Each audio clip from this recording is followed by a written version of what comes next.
Okay. Good evening, everybody. This is the January 27th, 2026 regular meeting of the Planning and Zoning Commission.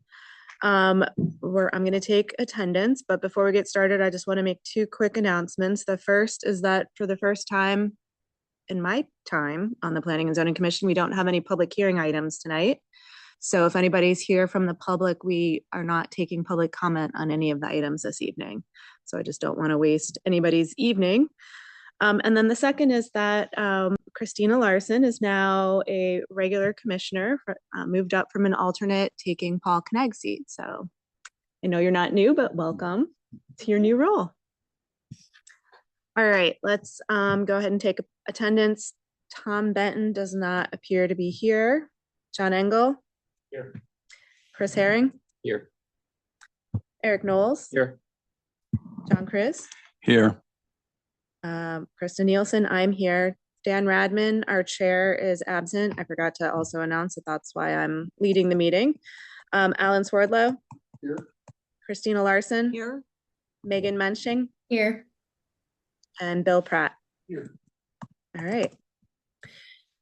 The first item on our agenda is something that was continued from last month. It's 272 Elm Street. Upon application of Cole Harris Homes, Cole Harris Associates authorized agent for VMI Inc. owners for site plan approval pursuant to sections 4 to allow the renovation and limited addition to existing structure previously used as a bank in the Business A zone at 212 Elm Street, Map L, Block 16, Lot 89.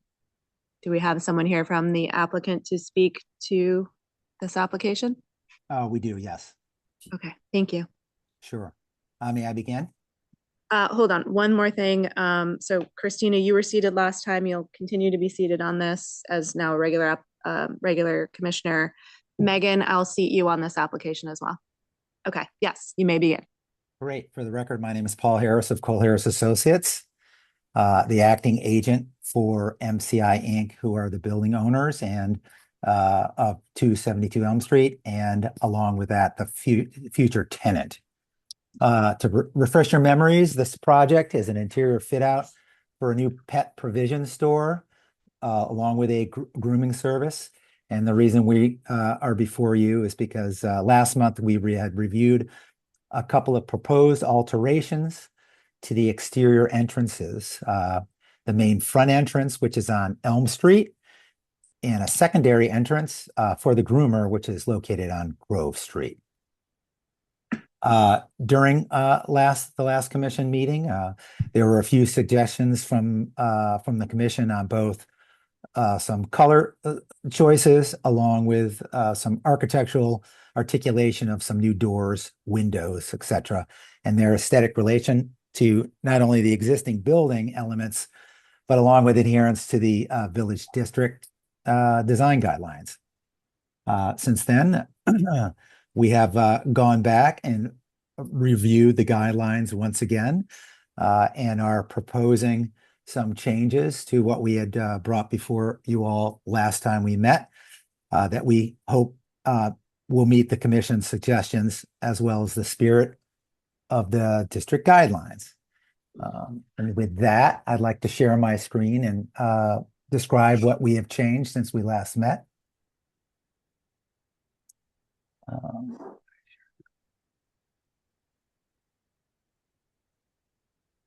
Okay.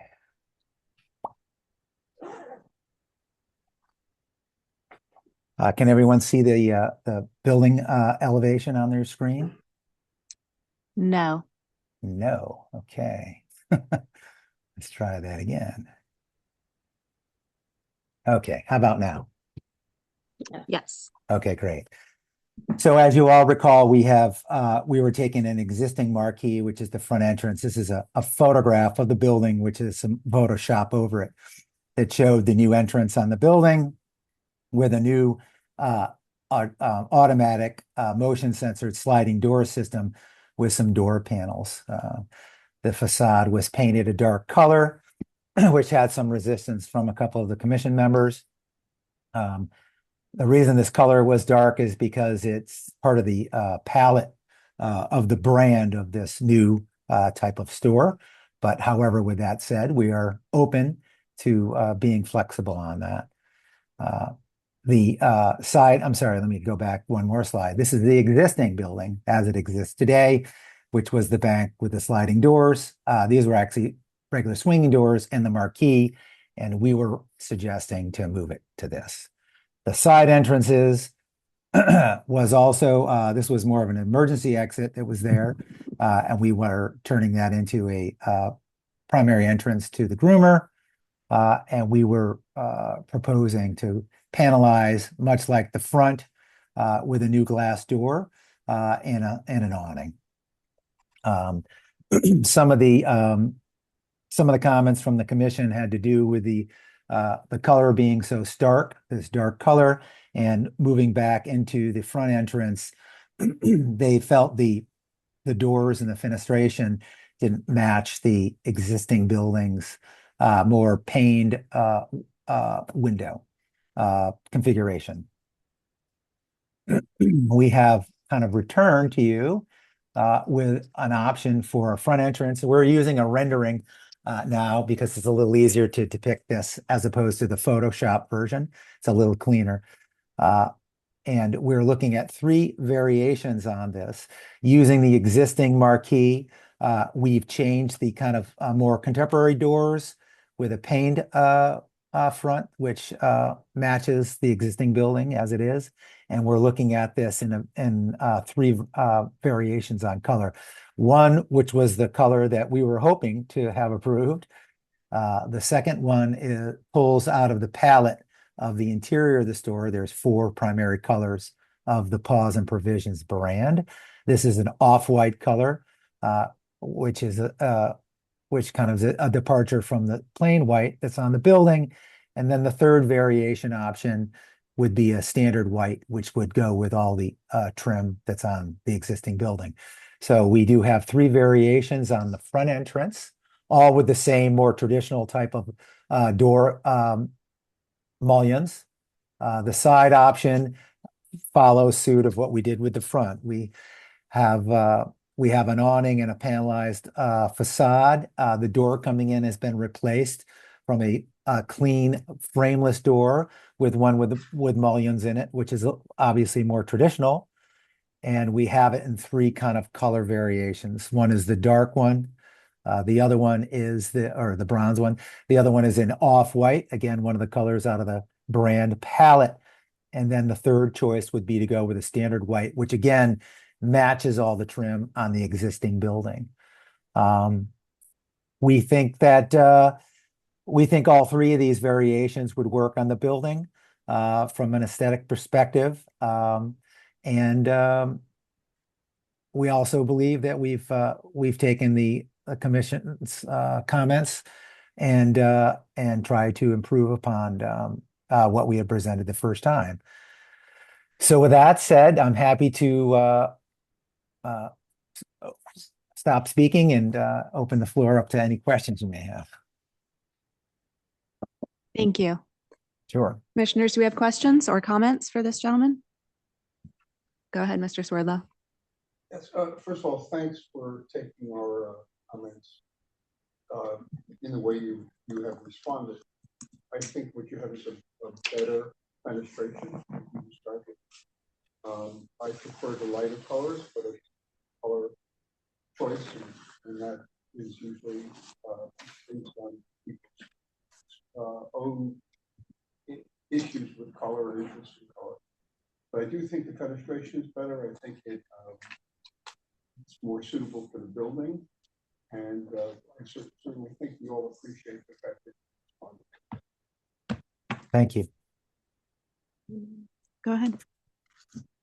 I too appreciate the new mullions. I think that traditional detail helps pull it in, and seeing all 3 of the options, I'm not opposed to the darker option.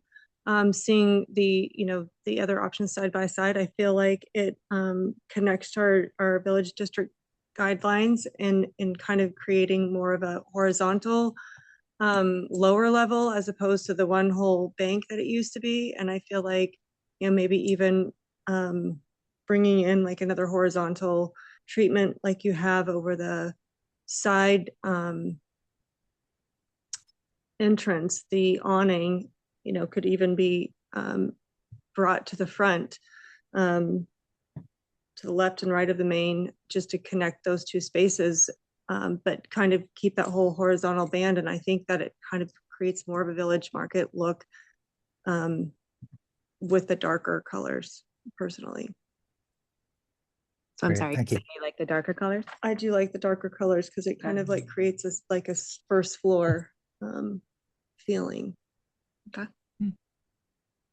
Other questions or comments? This is Commissioner Chris. On the sign on the side of the groomer, if memory serves, the rules for our signage are 2 lines. So 3 lines have been suggested. I think 2 lines is appropriate. It's a little smaller. I think it still sends the message of what's what's happening there. So I'm fine with the sign. Regarding the colors, I'm a bit at 6s and 7s over them. I appreciate Commissioner Larson's comments on them, though I'm probably leaning more towards the off-white, which I think sets it off a little bit from the rest of it. I do like the fenestration. I think that's a big improvement, in my opinion. Thank you.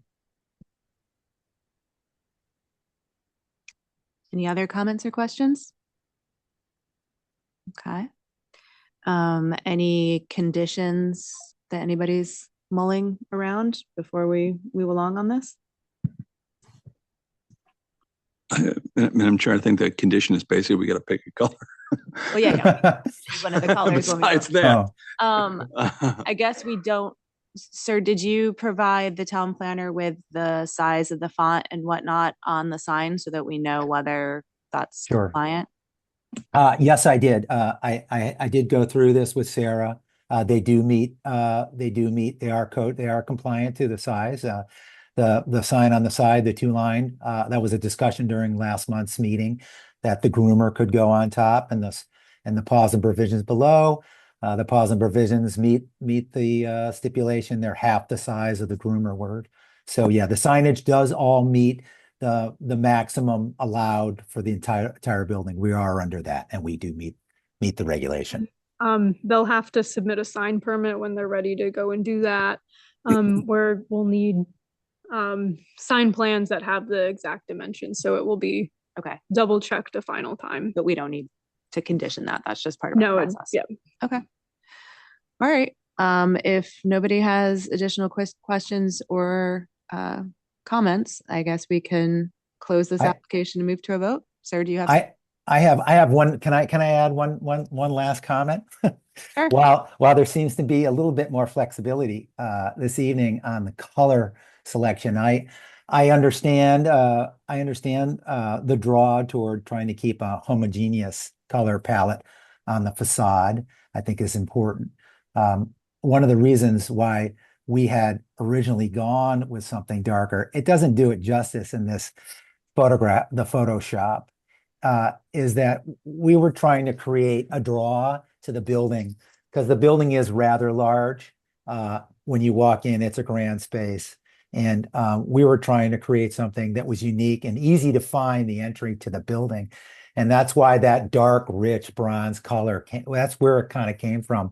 And when you go into the store, this color is the focal point as you go through the doors with the checkout area, and the backdrop of the whole store is this color.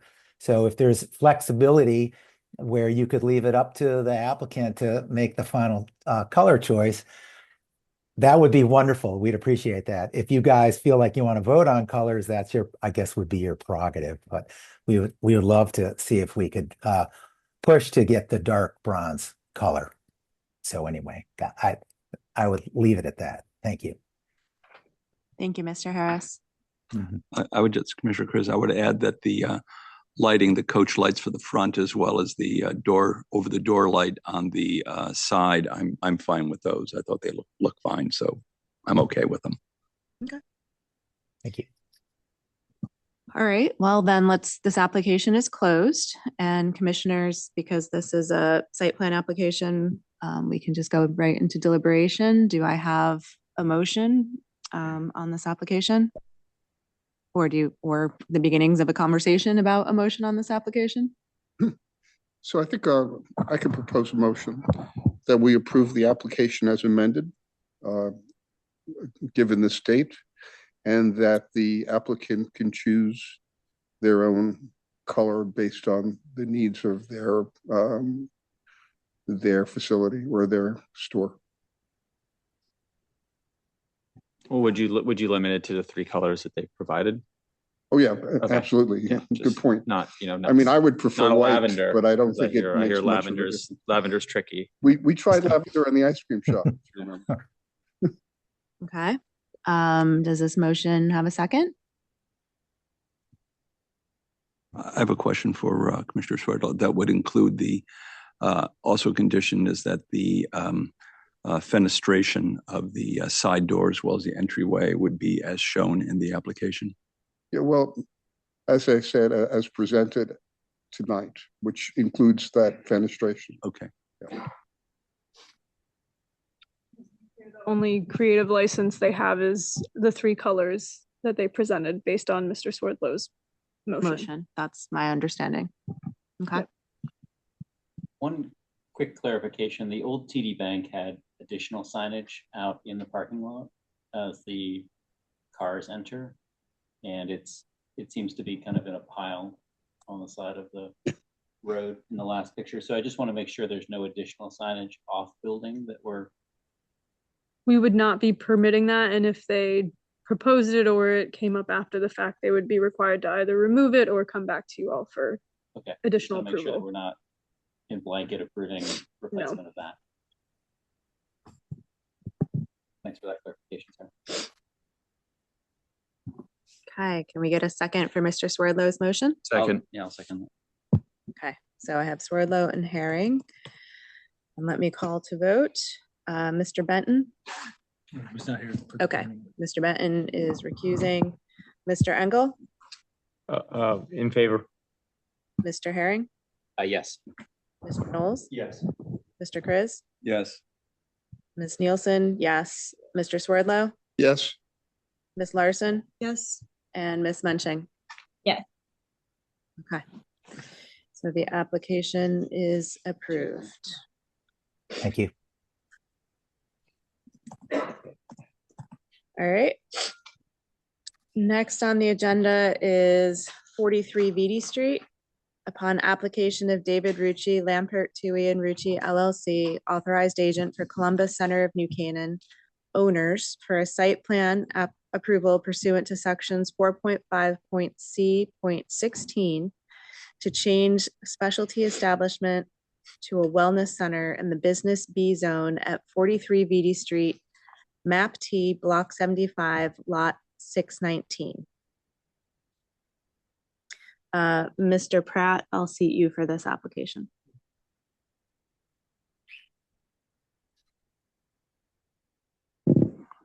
Hi, good evening, Dave Rucci. I'm representing tonight the Columbus Center of New Canaan. This is the building that's down on Vitti Street, right across almost from the car wash and from like where the advertiser building used to be. They've had a number of different tenants in the past. I think most of you probably remember it as it was a cleaners for a period of time. And then Mitch Hoffman had his group there as well. We were actually in front of you guys for that as well. And this evening they have a new tenant who'd like to try and take over the space as sort of a wellness center type of space. Fannie Lou's is the tenant. I think she's on Zoom.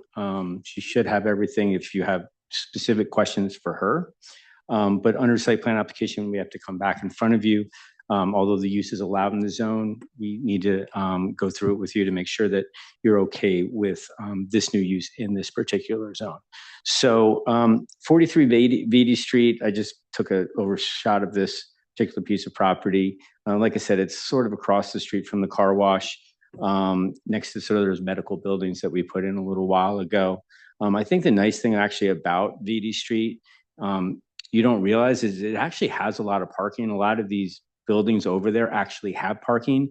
So often, you know, they have a lot of like, they have different types of businesses in that area, like physical therapies down there. They have a taekwondo down there. I mean, there's surveyors down there. So the nice thing about it is that you're not really seeing people fighting for spaces in a lot of these places, a lot of these streets, which is nice. And I think we probably have one of the larger parking lots on the properties, on the street at 43 Beatty Street. So here's sort of an older survey of the property. Nothing's changing as far as the building itself. You can see it's the Columbus Center. They've owned it for a number of years. It's this masonry building here. They have a large parking lot. In sort of the side, they have parking. They have parking in the rear as well. Sarah and the town planner asked, how much parking do they actually have in this lot? Well, it's a legally non-conforming lot, like nothing's striped in that lot. I asked RKW to sort of give me a eyeball of what he thought was going to be there, what he thought he could get in. And he basically said there's about 23 spaces in this lot, including a handicap space, without anything being lined. He also said that, listen, if you looked at these bocce courts, maybe eventually you could take those out and actually add in parking if you ever wanted to do that. But the first floor in and of itself, that's sort of the space that we're talking about. It's about 3,100 square feet. The second floor is not changing at all. That's where the Columbus Center meets. That has like a large hall, kitchen, bar area.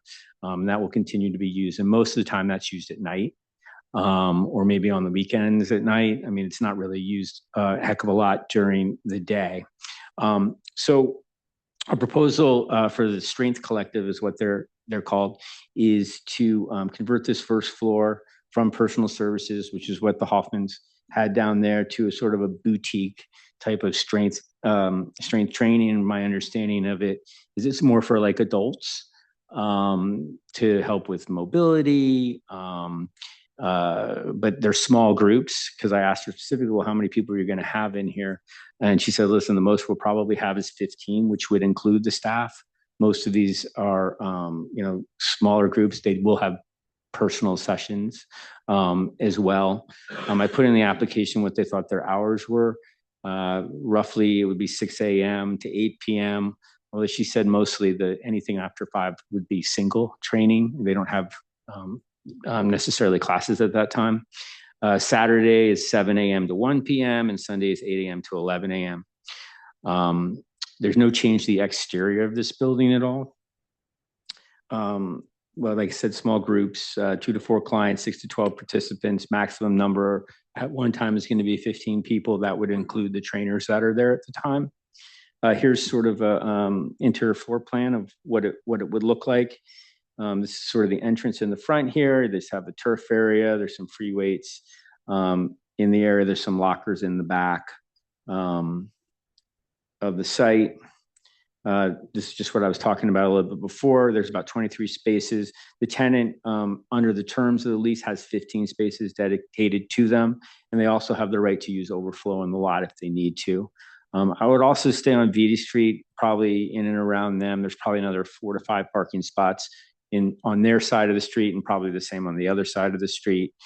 So it does have sort of ample parking if in fact there ever was something larger than what they're anticipating. But this is sort of their model and what they've used in the past. I don't really have any other comments about this. I don't know if you have any specific questions for me or for the tenant, if hopefully that she's on. Oh, she is. Okay, good. But that's pretty much all I have. We have to be in front of you for that.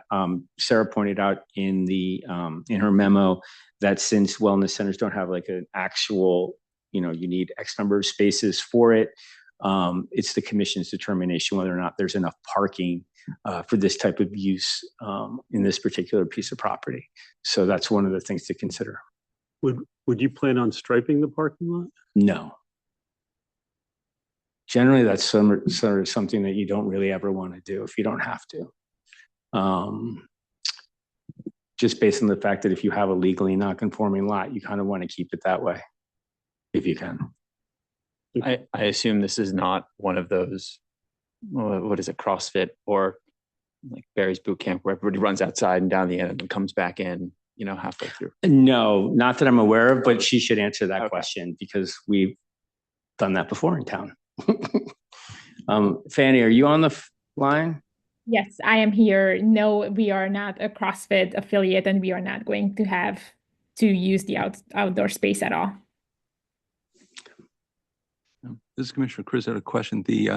A prior tenant was a dry cleaner or laundry. I'm wondering any hazmat or any other issues with the space because of prior tenancy? That was 2 tenants ago. None that I'm aware of, no. Okay. And I think that space in and of itself, they weren't really using that for a lot of dry cleaning. That they were using dry cleaning offsite, and they were just using that for deliveries. I believe the one next door where the Daytons were, that one was a bad site. No, just a public safety question. Yeah, so. Understood. Thank you. Yes, sir. Are they the only tenant in the building? Yes. Because the Google indicates 84 Sports. Were they the tenant after the dry cleaner? Yes. And they moved out. They're out. Yes. And is the tenant using first floor and second floor? No, just the first floor. That's what the lease. What happens on the second floor? Storage? No, that's where the Columbus Center meets. Oh, That's where that, yeah. So they have like a kitchen there. They have a meeting room there. They have a bar area there. You know, it's been there for a long time. Mr. Rucci, could you go back to the drawing for the interior? Yes.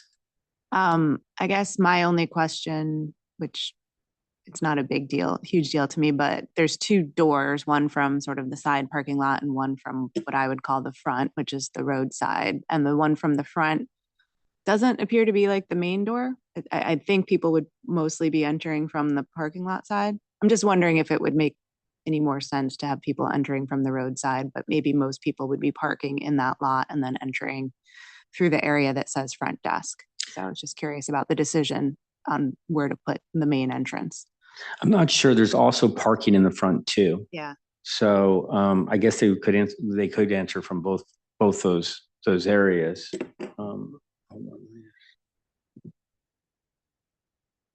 I guess they might be coming actually more in from the side. I mean, that's where their front desk, and it looks like they have some seating in that area. But I don't know. I don't know how they're going to work that. I mean, the dry cleaner and the 84 Sports were all coming from the front, is my understanding. And the side doors were really used for deliveries. Yeah, that was my experience. But they could use both. Christina Larson, did you mention the Baco Court? Is that staying or going? Bocce court. Bocce? Yes, that's staying. That's really used for the Columbus Center. That's not used for this group. And that retaining wall is high enough that they don't. Yeah, you have to step down into it. I'm not even sure how often that's used, honestly. Can I just ask a philosophical question? Yes. In your opinion, do you think that a change of use from a personal service establishment to a wellness center should be coming here as a site plan approval? Or do you think this should be, kind of an as of right use based on the intensity or lack thereof of the prior use to the current use or the proposed use? No, I mean, I think there's so many things that come in front of you like this that I think the town planner can handle. I would say maybe for a wellness center, it should be in front of you, only because just the questions that you're asking, like what if it's a CrossFit facility? What if what's the parking? Yeah. How many members? Like that maybe should probably still come in front of you. But when you're changing from personal services and we're trying to put, 10 feet of retail in the front, like, I don't know why you would need to hear those. Okay. Because you've already said it's a use that's allowable, right? Personally.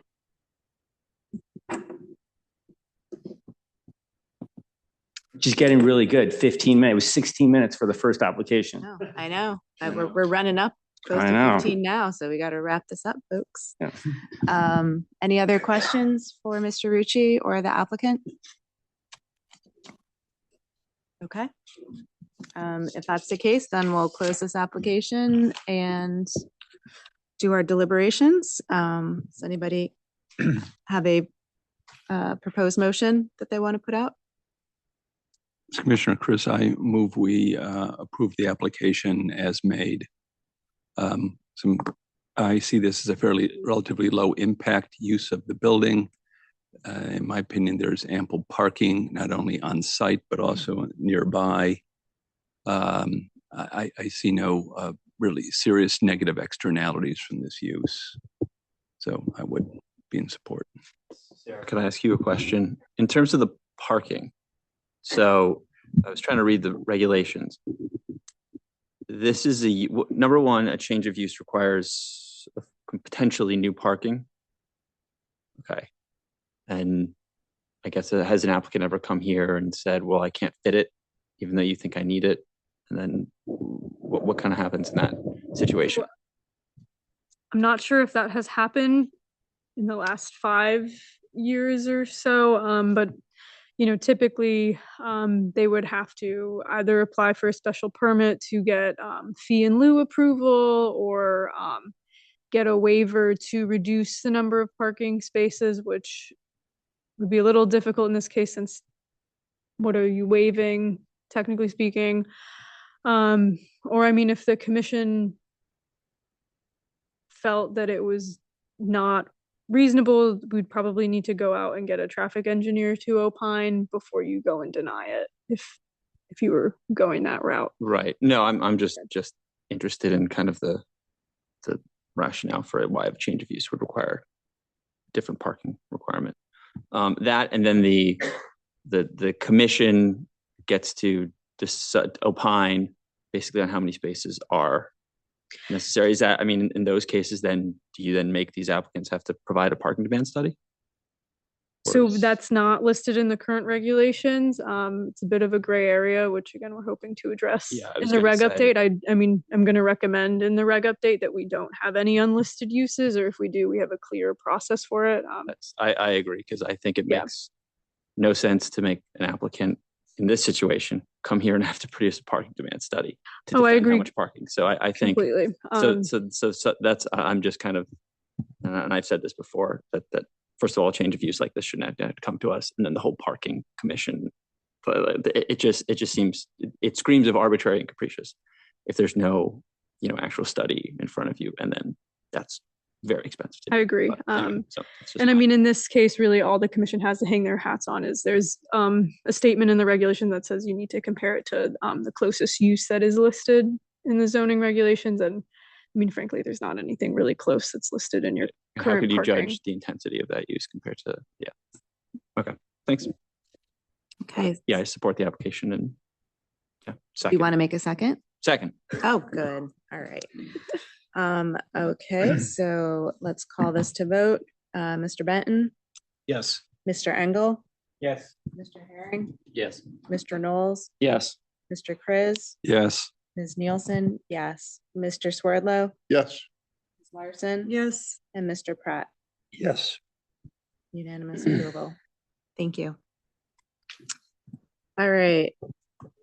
So item 3 on the agenda is deliberation and possible action on any closed public hearing item, of which we have none. So we're just going to move through that and move on to item 4, which is administrative actions or other matters as may properly come before the commission from the town planner. So there's a couple of items under here tonight. The first is the center school parking lot study. In accordance with the 2021 special permit approval of the New Canaan Library and the 2021 memorandum of understanding, a parking capacity study has been submitted for review and approval. So do you want to give any more explanation before? Sure. we start? So we have Greg Del Rio here, who's a engineer with Hardesty in Hanover, who will be presenting the study specifically, but by way of background, I believe I had mentioned to the commission a few months ago that this was going to be coming up. So essentially, as the commission may recall, the old library had their own parking lot, new library gets constructed, and they combine their parking with the center school municipal lot. And there was an agreement, the memorandum of understanding between the town, meaning town council, board of selectmen, and the library that talked about the new construction project and the usage of this parking lot. And one of the stipulations in the MOU is that after the library had its certificate of occupancy and was fully occupied for at least a year, a parking study would be commissioned by the town to review how this new parking arrangement is going, partially because all of the studies were done during COVID, also just to make sure that it's all working out. And as part of that agreement, the Planning and Zoning Commission is stipulated to review this study and make a final determination of, does the center school lot potentially need to be expanded due to the capacity and demand that's going on in the parking lot. So just to be clear, the purview of the commission in this situation is yes or no, based on the study, based on the information you have. Does the lot need to be expanded? There, are going to be other discussions about who's monitoring spaces. Can the library stagger their events more? Those are policy things that may come into play, but I just want to be clear that at the end of the day, you all have a simple role in this of it's a yes or no vote, ultimately. Another question. Go ahead. Ms. Carey, if the answer is no, what happens then? If the answer is no, the town is the enforcer of their memorandum of understanding. So it will be up to the library and the town, meaning probably Board of Selectmen and Town Council, to work together to address these recommendations that are coming in, because obviously it's in the best interest of the library and the town to have a functioning parking lot. But P&Z's role steps back a bit if you vote no. Thank you. And so just to be clear, because we do have to take a vote, I'm going to seat you, Megan, if we get to that place this evening. Okay. Sir, do you want to speak? Could you just hit the green button on, or hit the button on the microphone until it turns green? Sometimes harder than you. Here we go. Good evening, everyone. For the record, Greg Del Rio, professional engineer in the state of Connecticut, and we've been working with the town planning and engineering departments for many years. So we conducted a parking study at the request of the town and the library, and I'm going to go through some quick slides. Going to go over the scope and data collection. These slides are very broad brush. There's a lot of information that we collected. So I'm not going to get into a lot of detail. I'm going to just hit the high notes and the findings pretty much. But I'm going to also, kind of walk you through what we did, so you have a sense of, the data and the observations that back all the findings up. So scope and data collection, then we'll go through some of the results and the findings, and then finally the recommendations. So with that, I can see everything good. So we conducted observations and we collected data. This was by person and boots on the ground, as well as cameras, videos. And so parking occupancy was the main metric that we were looking at. We also, because we were doing by license plate on every space at every half hour, we also were able to determine length of stay of some of the vehicles. So we conducted these observations for 2 days. After meeting with the library in the town, we identified that there is and I always ask these questions when we do our parking studies, is it a typical day that you have? Is every day, Monday through Friday, the same? Are there special events or peak days that happen either during the week or during the month? So we tell the whole story. And with that, they did say that, there is one day a week that has more events, and not only more events, but higher attended events. So we made sure we covered that day, and we're calling that the special event day. And then all the other days are fairly similar, with a lot less events during the day and lower attendance, and they tend to be later in the day when parking demands are going down anyway. So just to highlight here on this slide, the special event day had 10 total events from 9 a.m. to 6 p.m. But what we're really focusing on is that 10:30 to about 11:30 timeframe. And that's because it's the highest, the time for twos is the highest event that the library has across the board of any of their events. And it's usually 100% attended. And then they have another one that comes in and actually overlaps it. And this is important because we're going to come back to this in the findings at the end. So Book Babies is also fairly popular, and that starts at 10:45 and goes to 11:30. So there's a half-hour overlap in there. And so you can see that, so there's cars parked while the second event is starting to arrive. The first event hasn't left yet. And you're going to see in the data that is when the peak occurs. And then the typical day I already went over, where there's still events during those days, but they're a lot less, they're staggered and they don't overlap, and they're a lot less attended for each event. We also conducted a patron survey. I'm going to show the questions in this. We're not going to go over the results and what the feedback for every question was. That's in the report. And at the end of the day, it has little bearing on the findings, but it is good and useful information for the town and library to know. So with that, the existing parking supply and demand. So we did 2 lots. We did the center lot, school lot, which you see here on the screen. And then we also did St. A's lot, because the library uses a few spaces over there as well for just for the employees. And that is part of the agreement with St. A's. And it also helps to free up a few spaces in this lot that are then available for the visiting patrons. So there's 172 spaces altogether. And if you look up in the upper left over here, of the 172, 76 spaces are library and marked library. Those are free spaces. If you're in those spaces, there's no charge. You don't have to go to the muni meters, and you do not need a town parking permit either. And then we have the municipal spaces in blue, and there's 92 municipal spaces.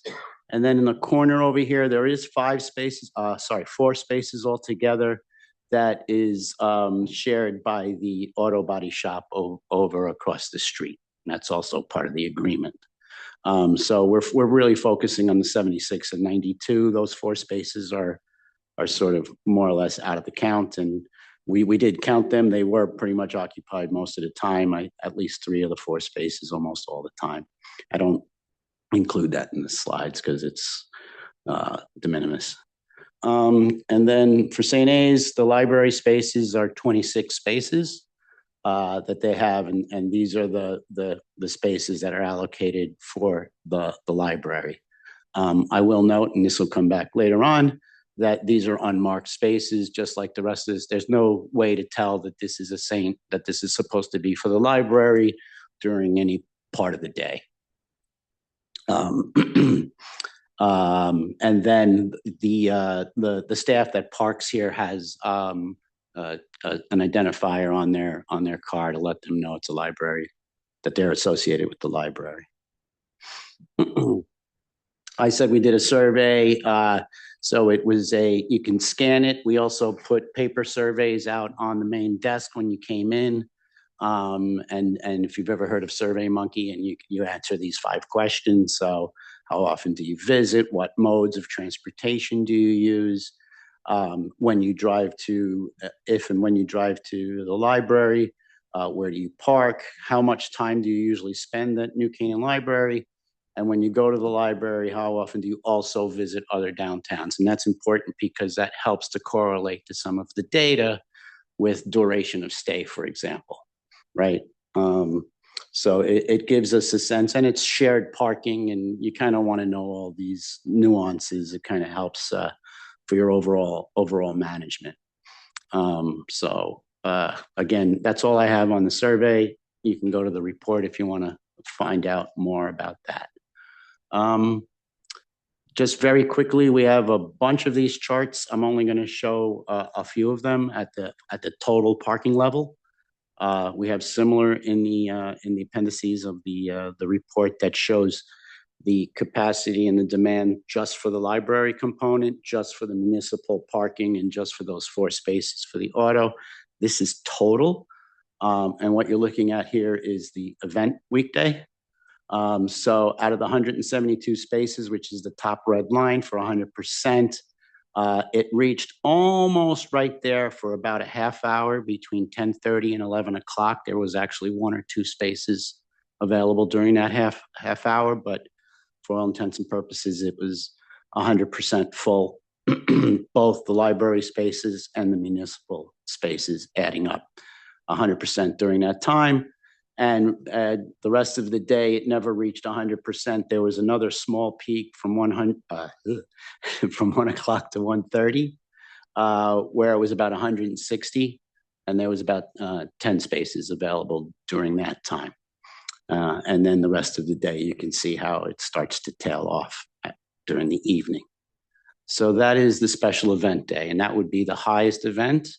I mean, the highest demand of any time, and it was only 100% full for a half hour out of that day. And that day typically happens once a week. So it's roughly, based on our observations, it reaches peak demand once a week for about a half hour in very high level, simple terms. Here's a typical weekday. And you can see without that overlap and without that peak events in the morning for the kids, it does not reach capacity. The whole lot doesn't reach capacity.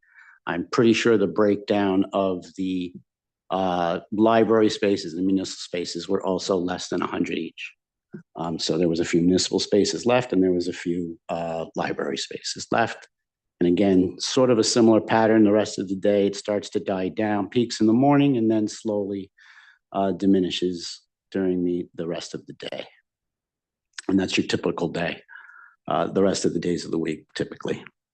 So results, I got on the left is the event day.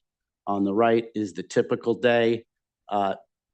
Just some stats, really. You know, how many unique vehicles use these spaces.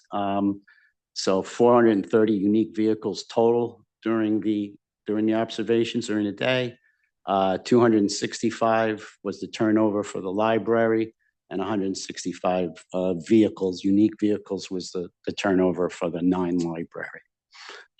Sort of similar, if you look over to the typical day, it was just about 30 to 40 less in each one of those categories. More importantly, though, is this finding of lot capacity, basically 100% full from 10:30 to 11:30 a.m. It did get to be about 97% full from 1 o'clock really to 1:30. That should have been but to 2. And there's available spaces all other times. Crossing over to the typical day for the same metric, lot capacity, it reaches 92% full from 10 to 11, 97% full from 1 to 2, and then the available spaces are available all other times. I think this 97 might be a typo there. I believe it's lower than that. As far as the library spaces themselves go, some key findings besides what we've already gone over is I was mentioning we did the license plates. There's a high percentage of vehicles parked greater than 3 hours. The reason we use 3 hours was usually, even for other types of parking, retail, downtown parking, over 3 hours usually indicates staff, employees, other uses. Of course, there's a few of them, and this correlates to some of the survey, but most of the survey was not there for 3 hours. There's a few who are doing other things when they come downtown the library. So they might be in the library for an hour or two. They might go stop and get a bite to eat, go shopping, go see a friend, whatever that might be. And that makes up the 3 hours. But, 3 hours starts to indicate something, especially when you see such a large number of them. It starts to get a little hard to explain that these are, people staying in the library every day and for 3 or more hours at a high percentage. And that high percentage is like 30 to 50%, depending on the time of day and the day. So it was a high number. 15 to 20% at any given time occupied in library spaces had permits. So they could have been in a permit space, right? The municipal spaces. So I wasn't clear before. The municipal spaces, they can be occupied either by, if you have a permit, or if you don't have a permit, then you would pay at the muni meter. So we were looking for the permits in the library spaces, right? And just to be So- clear, the permits are for downtown workers. So if you work at LPQ or something like that, they're parking in Center School lot, walking to Elm Street. Right. So again, you know, maybe people don't know the rules. They don't know that there's a difference, that where they're parking, there could be a little bit of a mix. Those are the type of nuances you can't get out of, you know, just collecting license plates and data. However, it does indicate part of the challenge that's happening here. Interestingly, a lot of things were kind of consistent, but lower when you compare the event to the typical day. This jumped down quite a bit in the library spaces on a typical day. We still had a high percentage of vehicles parked more than 3 hours, but the percent occupied by permit holders was a lot less. So kind of hard to decipher what's happening there. I'll take a small stab at possibly what's happening. The municipal parker is coming in, the library is at that peak time, and the library people are starting to park in the municipal spaces, pay the muni meter. They have no other choice. Now I come in with a permit in that hour or half hour, and there's a library space open. What are you gonna do? I don't know. This may be a scenario. I'm totally just spitballing there on that. So there's no technical backup for that. But these are the types of, sort of scenarios that occur in parking lots, just from experience. So event day and typical day, this is now over at St. A's. There's 26 library spaces, the lot capacity. It did get full from 9:30 to 11:30, and there were available spaces all other times. So, that's a 2-hour window when it's peaking for whatever the demands are. The interesting finding here, though, while expected to be high percentage park greater than 3 hours, that's staff, and that's what you would expect to see there. However, there's a large percentage it's a fairly small, less than 50% had a library sticker on their car. So doesn't mean they weren't a library staff. Could have used the second car that day. Maybe I didn't know I was supposed to get a sticker to use St. A's. But this is the data. This is what we saw. This is what we found. So it appears there's an opportunity to, maybe label them. We'll get into that in a minute, and what the recommendations are. So that people who are not associated with the library might not be using those spaces. They may be using other spaces, et cetera. St. A's, if you're familiar with the lot, typically has available, does not have a parking problem, typically has available parking. So recommendations and findings. The big finding is overall, there's sufficient parking supply overall. And a little tweak on the parking management, and that should solve all the issues during the peak times. There's a lot in the parking world that we call perception. So when lots get to the rule of thumb 90%, and that's also a goal for your utilization. So if you're designing a lot brand new, if you hit that 90% utilization, you've done a great job, because you didn't overbuild and you didn't underbuild, right? It's not an overcapacity, and you don't have a lot of empty spaces every day where you wasted money on an asphalt and non-permeable surfaces and everything else that goes along with it. So 90%, and the other thing about 90% is when it gets above 90%, again, the perception kicks in. You're driving around, you're looking for the free space. Because that 10% is usually all the way in the back and farther away. So you're driving through, and it looks 100% full to a lot of people. And that's the feedback that you tend to get. So something to just keep in mind as you know, as you hear the feedback from others. So you more or less, you're right at where you're supposed to be in terms of utilization for most of the time. Like I said, there's 1 hour out of the week that it really reaches that overcapacity or full capacity condition. So most times sufficient supply, special event day, the first thing to consider is staggering that event, see if we can separate them a little bit. And, if you can separate them, hopefully it's not one ends at 11:30 and the next one begins at 11:30.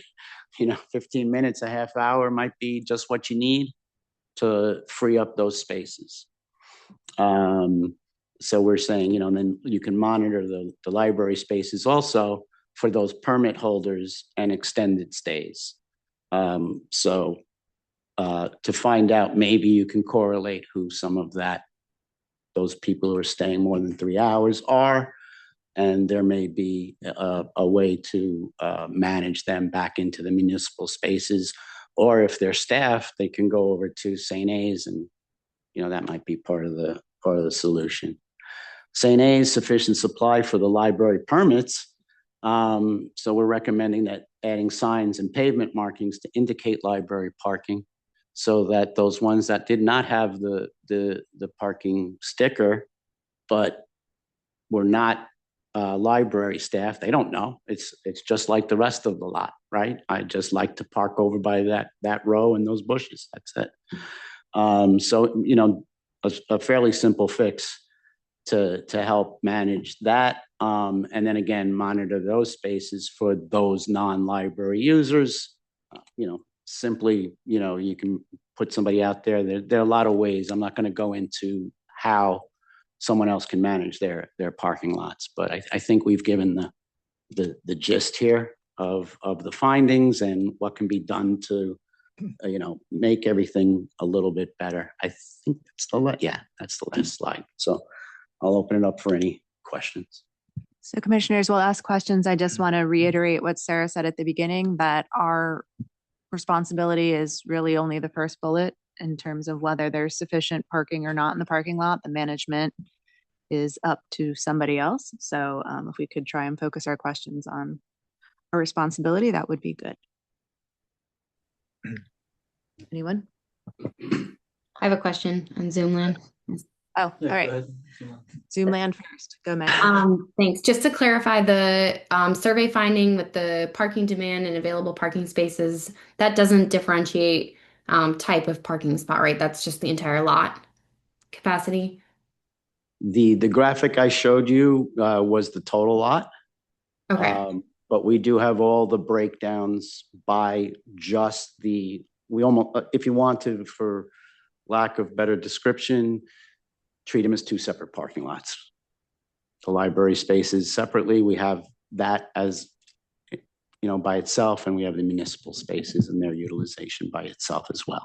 And those are in the appendix, Megan. I think it's like pages 30 something to 40 something, but they're in the appendix. Okay, thanks. I'm going to pull them up. But my second question was whether or not Main Street was studied at all in relation to visitors for the library. Yes, so we did do some walkarounds on the surrounding parking spaces along the streets, and there was we did not do as rigorous. I don't have that information off the top of my head, but it did look like few of those were going to the library. Most were observed to be crossing the street and going into other establishments. Go ahead, please, Commissioner. Just a couple questions. If I'm reading that correct, I mean, from a capacity issue, it's only during that one block that's really an issue, and that's mostly created by just programs overlapping. Outside of that, you didn't see an issue. Correct. Okay. Second question is, when you surveyed, did the auto body shop have more than their 4 spots? It did not appear so. And then, I mean, there's no way to tell if their staff, for example, was using a municipal space or if they're an employee with a permit. I have no way of telling that. and then the other piece is, and I think if I saw it correctly, it was permit, people that are parking in the library spot for more than 3 hours, that did not have a permit. In other words, they could have been staff employees, they could have been people taking the trains somewhere. What was the number of cars that occupied the lot that did not have a permit for? I'd have to go into the report itself. If it's all right with the commission, I can follow up and provide that number as opposed to scrambling around. But if it didn't make a report, was it significant or? It's significant. Mr. Chris, did you have a question?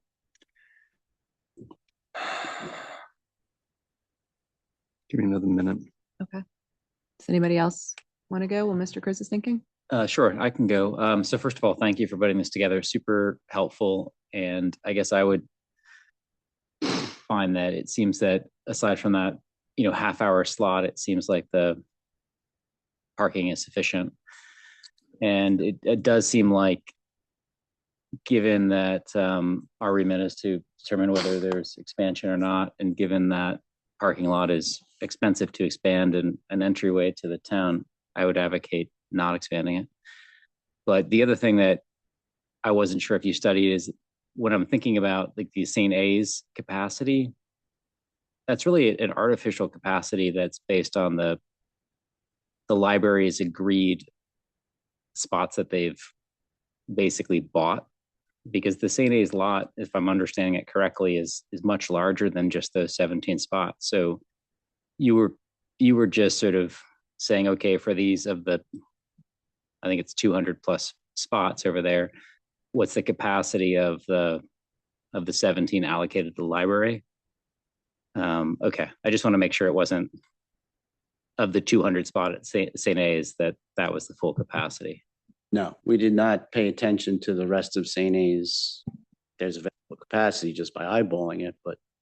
And did you look at, I was on the parking commission before this, so I'm pretty tight to this topic. And one of the things that we had discussed before the library was built was giving away free permits to the town's employees to get them off of the main street. And we were, before the library was built, Center School's lot was proportionate to Locust, proportionate to Park. It was the least used. And it was also before COVID, so Richmond Hill was quite stacked as well. And so even individuals that may work on, let's call it Forest Street or Elm, may have elected to get a permit there in Center, whereas a town employee could have a permit at Locust or at Park and other places. So did you do any analysis of the distance, i.e. if someone works at the ice cream store, for example, Gophers, which is, let's call it equidistant between Locust and Center, arguably, rather than buying a $25,000 parking spot through new paving, it would be better to go ahead and have that town permit reallocated to Locust versus Center. So did you do any analysis as to the town permit holders and their distance from Center vis-a-vis the other lots? Did not conduct any. But there could be some optimization there in terms of reallocating free town permits from a high capacity lot to a lower capacity lot, given they're free. Theoretically, yeah, sure. Okay. All right. This is Commissioner Chris. Thank you. Were there any counts on the weekends? There was not. I mention this because, the only time I ever go to the library is on the weekends. I got like you, I have a day job. And, but the times I go are really for an event of some sort. Now, these aren't regularly programmed events, but they're large events. There was one recently on with 40 different booths of charities looking for volunteers and share information. So you had at least one person at each one, and then usually 2 or 3, and then there was many people. And I remember going there, and I circled and circled with about 12 of my closest friends trying to find a parking space, and it was challenging. I'm wondering, is that something we should think about? So unless that's a frequent occurrence, I would Okay. say no, right? You're not going to design for Christmas, right? You're going to, yeah. So you're going to design typically, especially for a downtown and a municipal lot, 85th percentile is a number you keep hearing in the engineering world. So, you don't want to design for those peak days that occur due to some special event. You don't design for the parade, for example, or the bazaar, or, when streets are closed and there's a special retail day, those types of things that occur in downtowns But I think that you Mr. manage. Chris's what you have. point, I mean, I had the same comment. I actually was dropping my daughter off at the philanthropy fair that day, and there were cars parked on the grass. There were cars parked in places that were not parking spaces. I don't know how common an event of that magnitude is at the library, but I know that our library does do a lot of programming. I know they bring in some big speakers. So I guess I'm a little reticent to say, oh, this looks fine, because I know that we do have some big events and they may not be scheduled every week, but if there's 5 of them a month, if there's 10 of them a month, it's hard to say.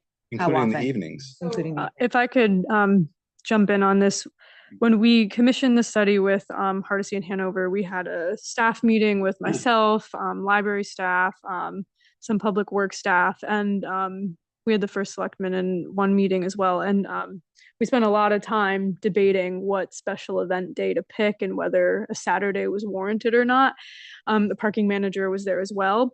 And as far as the municipal demand goes, we felt that Saturday would actually be a poor representation of, what's going on in the lot day to day, because there is no parking enforcement on those days. So those permit holders can go park in Park Street because no one is circling the Park Street lot to go and enforce the permits. So, that was one of the reasons.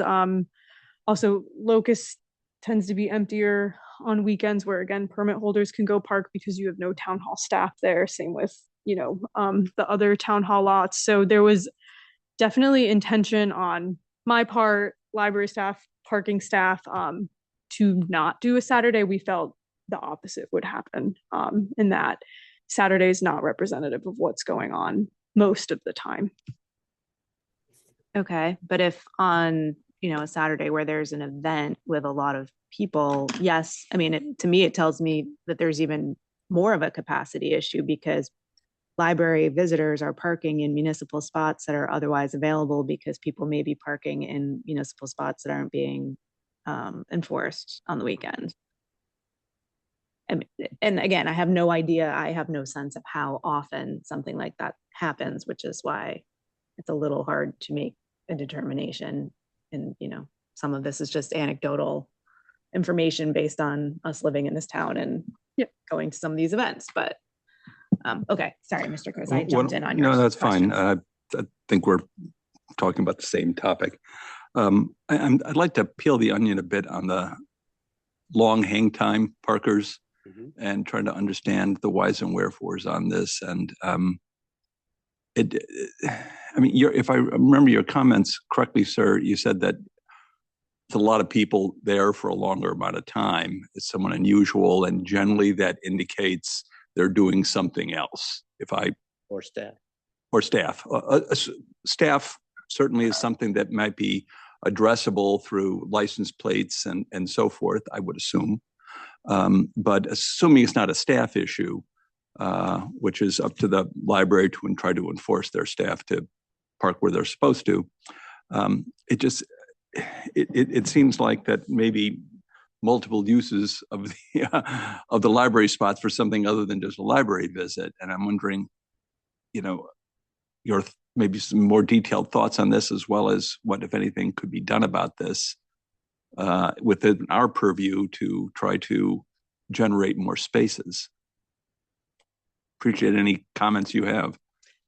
Yeah, I mean, I at the end of the day, I think I've, the findings and the recommendations, it really boils down to those few things, and that's what I would try and see what happens before I consider other options. To answer your question more directly, that's a tough one. The parking is a very subjective field. Well, I guess to Mr.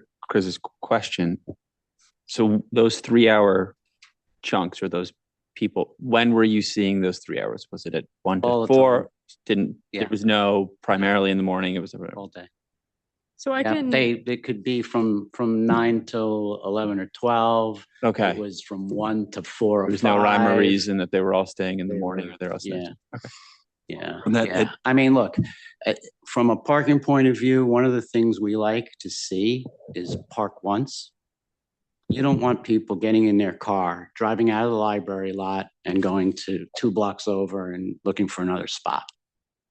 In general, you want that person to walk and do the rest of their business, not move their car again. That's ideal. That's a walkable community. That's sustainable, blah, blah, blah. There's a lot to that, right? And that's good parking management. So that's all I'll say about Did you come maybe, you know, doing Yeah. other things. I hear you on that. And It's a tough one when you have something that's allocated for a special use. I hear you. I mean, usually the comment is there's no parking unless I can park directly in front of the store Right. I want to go to. Right. Yeah, we've been to this movie before, but on the 3-hour, did you track perhaps, are they there for the next 3 hours and 3 hours beyond that? So you can tell it was a 9-hour. Oh, yeah. hang time? We have that license plate for, you know, so some of those 3+ are 6 or 8 hours. Which would indicate to me they're either working in the library, or they're not there reading a book or having a meeting or something. They're doing something other than library use. Was what I'm taking from it. Yeah. One final question, if I may. Also in your presentation, you had information on pedestrians such as crosswalk use and so forth. You didn't mention it in your formal presentation. I'm wondering, are there any points there that you think are salient that this commission should be aware of? No, not really, unless some specific question came up that we might be able to dig a little deeper. It would be hard. The main reason we collected that information was a reality check on the parking counts, the number of people going in and out. Like I said, we did put cameras that collected, I don't remember the cameras were not on all day, I don't think. So you could get samples, for example, of who was walking not to the library versus, you know, making a left and going down Main or one of the other in the other directions. That would be a very tedious exercise and probably not result in much. Everything was lining up. The other reason I didn't dwell a lot on the survey data was we got very low responses for some reason. And when we do the Survey Monkey and scanning, we usually have very high participation. But that notwithstanding, the surveys, when the preference surveys versus the ground data, very rarely match up very well. And we end up, the ground data is what matters, right? That's solid data. Can I jump in quickly from Zoom? Come to the library, you know, how people answer that and some of the questions, how often do you walk or drive?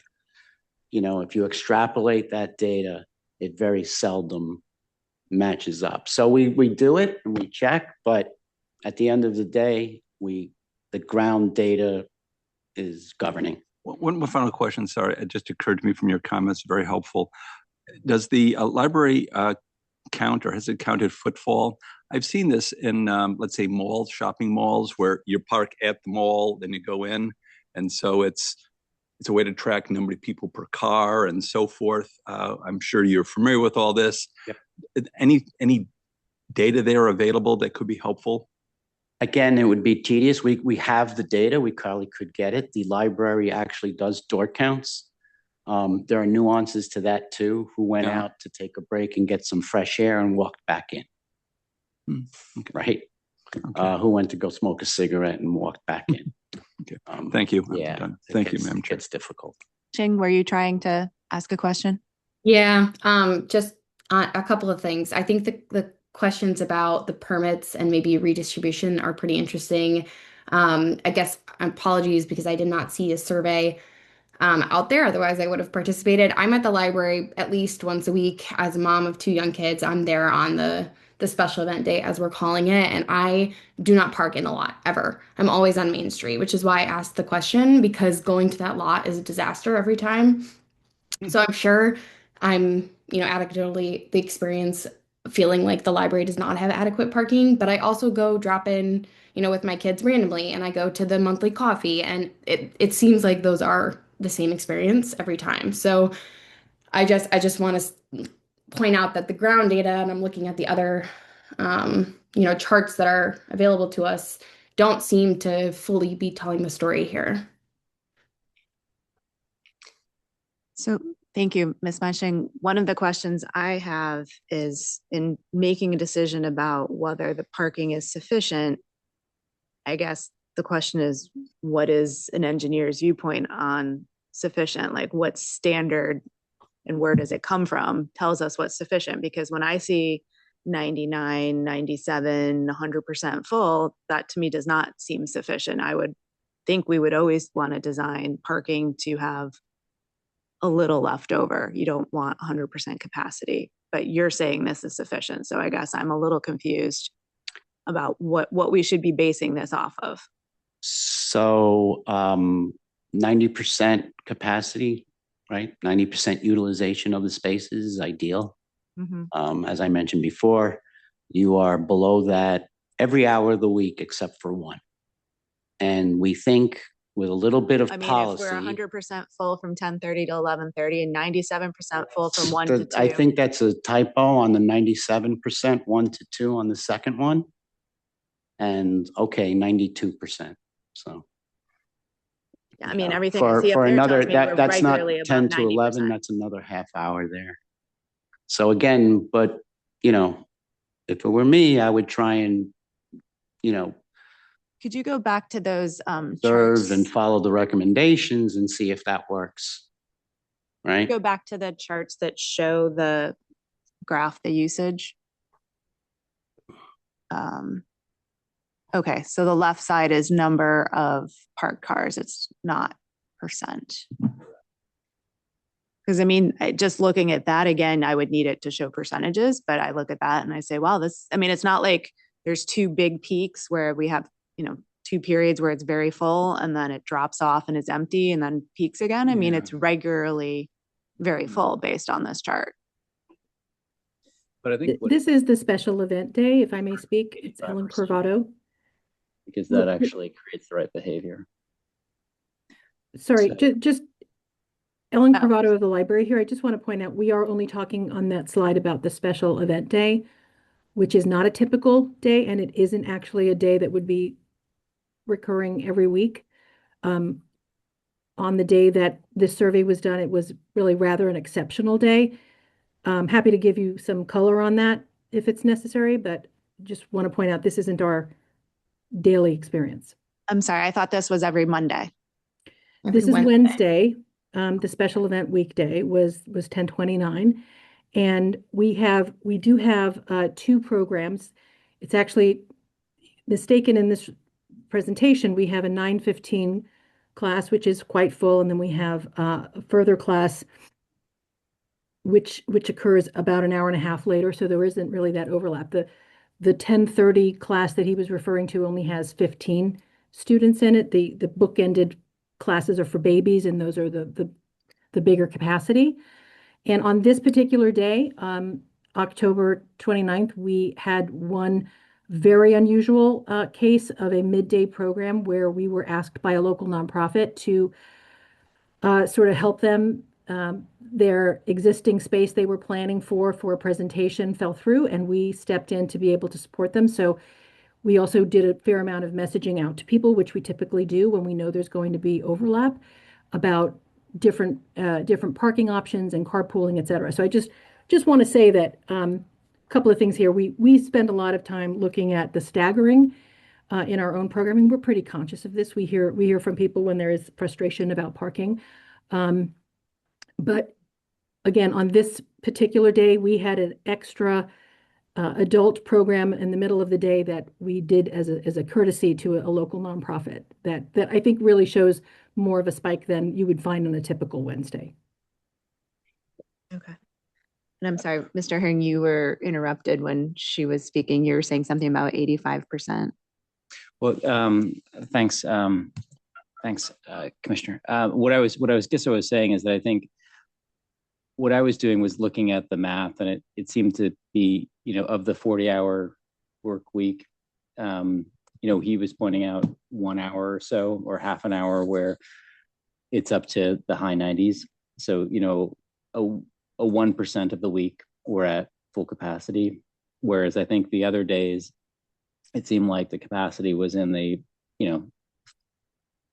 heavily utilized, like in the 80s. But I think he was saying that we actually want the lot to be utilized. We don't want to overbuild the lot. Mm-hmm. And so if you look at the full week, not just the peak Wednesday, it seems like the lot's fairly good, and that some attention to these kind of hot spots, as we're describing them here, and maybe better utilization of that bridge spot in St. A's, and maybe better attention to the permit holders, that, that incremental 5% could be knocked off those peak times. Okay. Could you show, I'm sorry, is this the typical week? Yeah, I switched. Okay. Sorry. One of the questions I guess I have then is it possible for you to do some sort of calculation, across the board, or assuming these are representatives of highs and lows, what the average capacity of this lot is throughout a 40-hour, well, I don't even know if it's 40 hours, 7 days a week. I think the library is open. Yeah. Yeah. You could do that. And then we could have the highs and the lows, but also the average. Because I think that's what we're charged with figuring out. Well, I mean, if you were to take out the people that are there, not for the library or for some other purpose, the ones that are greater than 3 hours, my assumption based on your chart would be the percentages go way down, and you don't have a capacity issue. So the issue that could be addressing the capacity is not more spots, but trying to keep the people out there that are using it incorrectly. Mm-hmm. Yeah. That's my first feeling. The second question is, this study was taken before all the meters were put on Elm Street. Is that correct? This is 1029, yeah. I believe we intentionally timed it so that the swap had already occurred. That was very important that we last make sure question for you. Based on whatever the decision is, whose responsibility is it to expand, to address the parking issue? Is it the town or the libraries? The library. It is. Town owns the property. Yeah, so I mean, it's essentially in a sense, the town is the landlord to the library of these parking spaces. So it's between the library and the town, not planning and zoning, but other town entities to come up with an agreement. I don't know exactly who the enforcer of the MOU is. It's probably a mix of Board of Selectmen, Town Council, and probably even the Parking Commission, but planning and zoning is not the enforcer of this MOU. So what we don't know is that with the new meters, are people incorrectly parking there to avoid paying? Because that's still a free lot for the library, right? So, I mean, I will say we, in this study, we had the parking department who has the knowledge of this. They're the ones that are monitoring, they're the ones implementing, involved in it. And I mean, they are adamant that they educate the permit holders as much as feasible of where to park properly or not, but I'm not sure I don't believe that to your point specifically was studied. Two questions. One, picking up on Commissioner Benton's comments, which I think are very useful, is that, if there were enforcement of, let's say, over 4 hours, you get a ticket.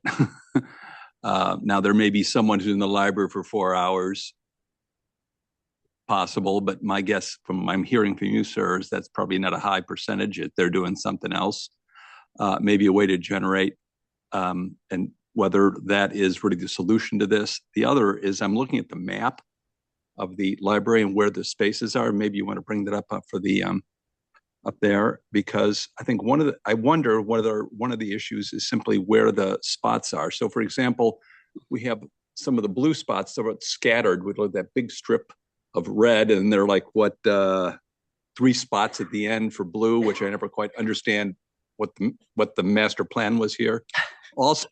Also, on the main entrance, not the one off South, but the one off Maple, which is the real choke point. Well, the other choke point is when the Maple people and the South people hit a T-bone right there. But anyway, it's a topic for another day. If you assume if those are library spots, which they clearly are, those tend to be more frequent in and outs than the other ones will be. So you always have people backing out or backing in, which creates another choke point for that. And whether the longer hang time spots would be best there so that you don't have to deal with someone backing out into you because they dropped their book off at the library and they're leaving. And so moving them around might be a way to ease the flow and decrease the drama you have there, because I see people driving around and around looking for spots. And so anyways, my thought. All right, commissioners, we are a little over the time we set for this one. So I just want to figure out where we're headed this evening. I guess the main question is, do people feel like you have the information you need to vote? And if the answer is yes, we could proceed that direction. If the answer is no, or if you need time to chew on this a little bit, we could come back to it at a subsequent meeting. But if we're not voting tonight, if there's specific questions or information we need from this gentleman here, that this would be a good time to ask for those. So let's start signaling which way we're heading so I can steer appropriately. And I'll go for, I think pretty clearly, I think the data that you shared in terms of the benchmark of 85% of what the target is, and that the average seems to be well below that, and that there seems to be, fat on the bone or meat on the bone in terms of pursuing these non-construction alternatives, non-disruption alternatives. I feel like the data pretty clearly shows that we should, vote for not expanding it until these other avenues and strategies are exhausted. Okay, there's one opinion. Does this get revisited every 5 years, or? I don't know. No, so that the MOU in this case, it's just written as after the CO is issued, and the library has been full capacity for at least a year. The commission looks at this to confirm the proposals from the application back in 2021. Obviously the town owns the parking lot. That doesn't mean they couldn't 5 years from now decide to revisit it on their own. It just wouldn't necessarily be through this process. Madam Chair, my sense of this is, I think, very similar to Commissioner Herring's, that there seem to be enough spots, but there could be better utilization through various changes in enforcement and signage, such as at St. A's. And so there's some low-hanging fruit here to make things better. And so not only the actual number of spots, but perceived number of spots will both go up, which would be a plus. It doesn't seem to be my understanding that something we can decide. It's more of a recommendation for town council to look at this and make some decisions. But I take the point, which I think Commissioner Herring is making, that there are things we can do to make it better, but it's not part of our yes/no decision. Right. I think that's my point. But your sense is you have enough information to make a yes/no decision. Yes, ma'am. Okay. Does anybody feel like they don't have enough information to make a yes/no decision? All right. Well, then we should. Can I just ask just one question, just to put a finer point on what we are proving? Because as I read the excerpt from the agreement, it seems that our charge is, if we determine that the center lot is currently configured is not adequate to satisfy the parking needs, the town and the other users, or determines that there, then the town may order the preparation of plans, reconfiguration plans for a reconfiguration of the center lot, which is not necessarily that it is new construction, it's enlargement, it's a reconfiguration, right? So, so to all the, okay, well that's not what it.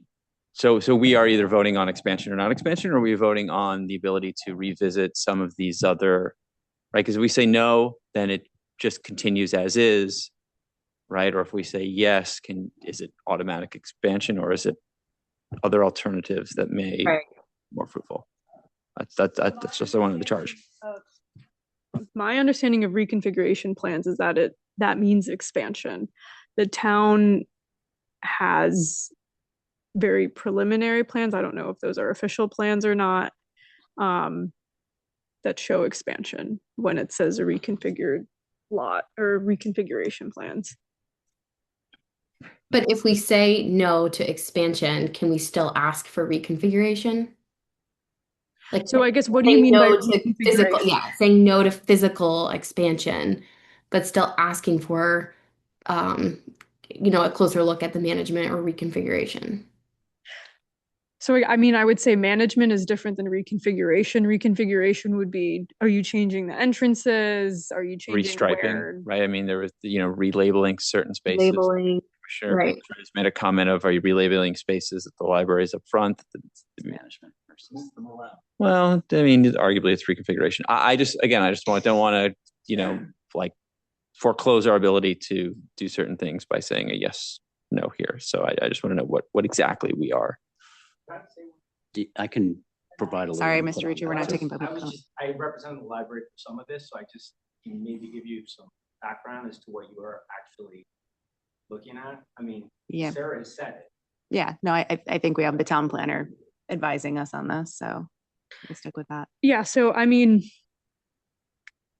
in all of my discussions with library staff, town officials who were involved in the process, obviously I wasn't here in 2020 and 2021 when this was going on, but the, understanding and intent behind the agreement was if you're voting yes on the reconfiguration plan, it is about expansion of the lot because, in all the other language, we're talking about satisfying the parking needs of the library's patrons in the town.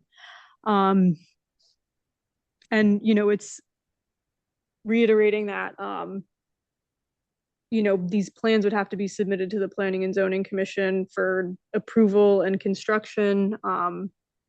So I don't believe, to Commissioner Knoll's point, that voting no closes the door on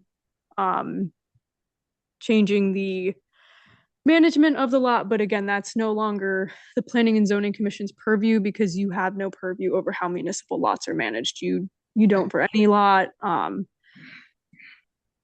So the vote's to enlarge or not to enlarge? Yeah. Okay. That's my understanding. There we go. Oh, it's done. It says right here, town reserves the right to increase the number of reserve spaces, modify the location of the reserve section, which is the point I made, and reconfigure the lot, including adding a parking deck, which are a whole different conversation. Town will enforce parking rules and restrictions in the center school lot in accordance with the town's usual standards and customs. So the issue of ticketing people who are using this to park all day, it seems to me they can do that. And if they wish to move them around so they're more unified, so this whole line, for example, is library as opposed to something else, you don't get confused because those two stub spots at the end might ease things a bit. So there are things they can do, even if there are enough spots. There's still, I think, an opportunity for us to make a recommendation, and then it's up to town council to sort it out whether they want to do it or not. Anyway. Okay. So I think what I've heard is that everyone feels like we have enough information to make a decision. And I'm hoping at this point, we're all clear on what our decision options are. Is that true? Yep. All right. Well, then let's proceed with attempting a vote. We'll go ahead. Does anyone want to make a motion?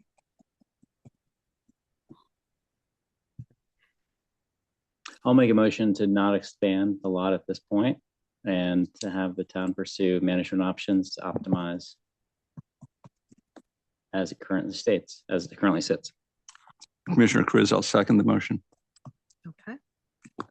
You want to make any clarification that you support the recommendations in the study submitted by Hardesty Yep, good and point. Hanover? That's a great, yep. And that we support the findings and the recommendations of the professional traffic study and the guidance of the 85% to optimize the walkability and the lot utilization of the town per professional best guidelines. Would it be a good idea perhaps to put the list of recommendations up there so we're all very clear on exactly what they are? Sure. Or how does this get conveyed, like a letter or something? Yeah, we'll send a letter usually. So you can. Yep. Do you want this referred? Obviously it would go to the library, but do you want, I'll refer it to the first selectman's office, parking department. Yeah, and all I that. think whoever Yeah. makes the decision. Hmm.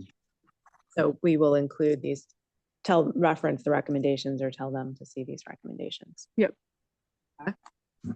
Anything else, commissioners, or shall I take the vote? All right, so a yes vote here is to support Mr. Herring's motion to approve or to say that there's sufficient parking and that the overall management should be reconsidered. Mr. Benton? Yes. Mr. Engel? Yes. Mr. Herring? Yes. Mr. Knowles? Yes. Mr. Kriz? Yes. Ms. Nielsen, yes. Mr. Swerdlow? Yes. Ms. Larson? Yes. Ms. Mensching? Yes. Okay. That is unanimous. All right, next on the agenda, we have 2 8/24 referrals from Mr. Mann.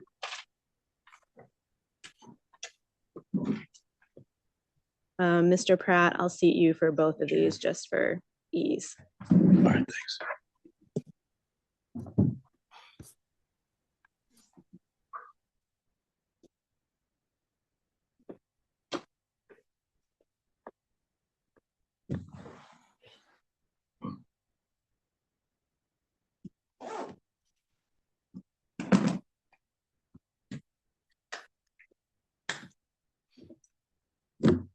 All right, thank you very much. Tiger Man Director. Should I read them? Or- You can if you'd like. The first, yeah, for the record, the first one is 8/24 review from Tiger Man, Director of Public Works, requesting approval for the lease of the property at 28 Grove Street for additional business employee parking. Mr. Mann? All right, thank you very much. Just as a history, so for this property at 28 Grove Street, interestingly enough, at this meeting in January of 2023, that was where we had a POCD review for purchase of the facility. And then in October of 24 was to demolish the existing home that was on the property. We demolished that property by the end of the spring of 2025. And now we're going forward with the thought to lease the property. So the town put together an RFP for specific use of just the footprint of where the building was. So no expansion, no other thoughts. It was just basically, we have an open lot. The thought was that it was a strategic location connecting Grove to the lumberyard lot. The only use at that point in time was if we were going to deck the lot and do other things with that lot for connectivity. And then if we were going to do anything else, it would probably just be for parking. So the thought was we went out for an RFP, knowing that some of the people in the surrounding areas were in need of parking. And the thought was, okay, is there a need, and what would that garner for the town? So it's just not sitting vacant. This is a view of the lot as it stands today, minus 16 inches of snow. And the way we had left it after we took the building down. We left the existing driveway, and then we filled the footprint of the building with gravel. So took the whole foundation out and filled the whole thing with gravel. That's the way it stands. And the thought is that in the RFP was basically this look, keep the driveway, put the parking in that area, should fit 5 to 6 spaces, graded off with gravel, no other surface going on. It's already grassed, keep the existing trees, couple have to come down just in the area. Some have already been come down with the demolition of the building. And then put a couple of cars on there. So that was the thought. So 5, you said? 5 to 6, yes. So the reason why we're here is for in section 8-24 municipal improvement review. No municipal agency or legislative body shall, number 2, lease any municipally owned property until the proposal to take such action has been referred to the commission for a report. So in looking at the POCD, this actually kind of hits almost every single aspect that you had, all of your touch points, but more specifically, under the Preserve New Canaan's welcoming small town identity. Strategy 1.1, promote land use patterns consistent with the town's residential character, environmental initiatives, and infrastructure capabilities. And we have ensured new development.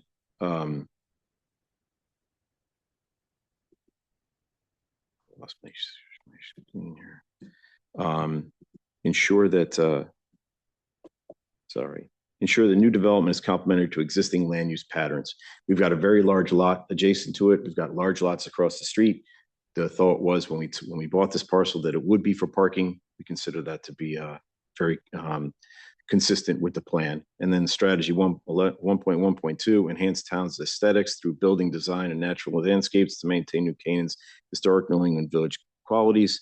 And this was encourage and incentivize new development to possible public realm improvements that complement and expand existing town assets. So in this regard, if we allow additional parking here, these people are parking somewhere already, mostly on street. So if we can get them to park off street, then we're going to open up a little bit more on-street parking in the downtown for visitors to the downtown area, specifically that lower Pine Street area. And then lastly, strategy 1.3.4, explore creative solutions to downtown parking, encourage creative off-street parking solutions within public and private development and redevelopment opportunities. And while this might not be a trading situation, we have land that we're not utilizing. We're trading that land for someone to use for parking.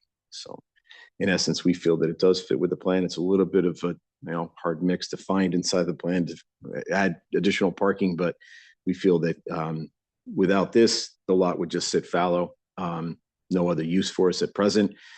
The lease itself allows in 6 months to be terminated by either party, so that if we do go forward with development for the lot, we can terminate the lease and then go forward. We know that plans are not going to be developed in 6 months' time, so we know that we have ample time to get out of the lease that we have, and then move forward with any other plans that the town might have for this parcel. I don't have anything else.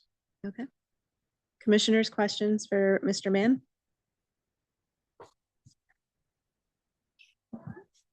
Commissioner Chris, a few questions. So this would be leased to a renter? A renter. A renter, okay. Any special vehicles, like already big vehicles or tall or anything? Specifically unusual? for employee parking, there wasn't any. Okay. We didn't have any stipulations in there, but it was strictly for existing employee parking. We don't imagine that they'll have a striker van or something. Thank you. Anybody else? If several businesses want it, how do you decide which gets it? We went out for an RFP. We received one applicant, one. Is that because the others weren't aware, or we don't know? I don't know. Okay. But the RFP went through the usual process the town has for. That's correct. Things of this nature. Right. Thank you. On the town website, and then go forward from there. We met with the Board of Selectmen in executive session, since it has to do with a rental property, and then this will go to the town council for the exact same, for the approval there, because there's a part of the statute says that part of the ordinance says that the town council has to approve it. So pending your approval, it'll go to the council for approval. Is there overnight parking allowed? We did not stipulate yes or no. Again, it was strictly for employee parking. We felt that it would probably be fallow in the evening. There's no plans to put in any lighting, anything of that. There's some substantial lighting or existing lighting on the road itself, and then the buildings on either side. But we're not planning on putting any lighting in there for any overnight use.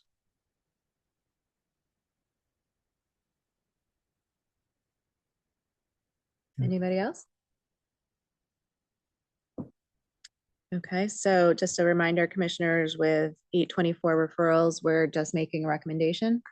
So we're either recommending approval or recommending denial. And if we're recommending approval, we should cite some portion of the POCD, which Mr. Mann has shared with us as our rationale. So do I hear any motion on moving this ahead? Commissioner Chris, I'll move we approve. And I would reiterate the POCD citations that the applicant made in order to indicate compliance with the POCD. Do we have a second? Second. Is that John Engel? Yes. Okay. Let me call the vote. Mr. Benton? Yes. Engel? Yes. Mr. Herring? Yes. Mr. Knowles? Yes. Mr. Chris? Yes. Ms. Nielsen, I vote yes. Mr. Swerdlow? Yes. Ms. Larson? Yes. And Mr. Pratt? Yes. All right, then let's move on to the next one. This is also an 824 review from Tiger Mann, Director of Public Works, requesting approval for the lease of the property at 93 Elm Street for the Playhouse Theater. Thank you very much. This one's a little bit easier. I'll still go through the fact of why we're here for an 8-24 review. No municipal agency or legislative body shall lease any municipally owned property until it's brought to this body for a report, a positive report.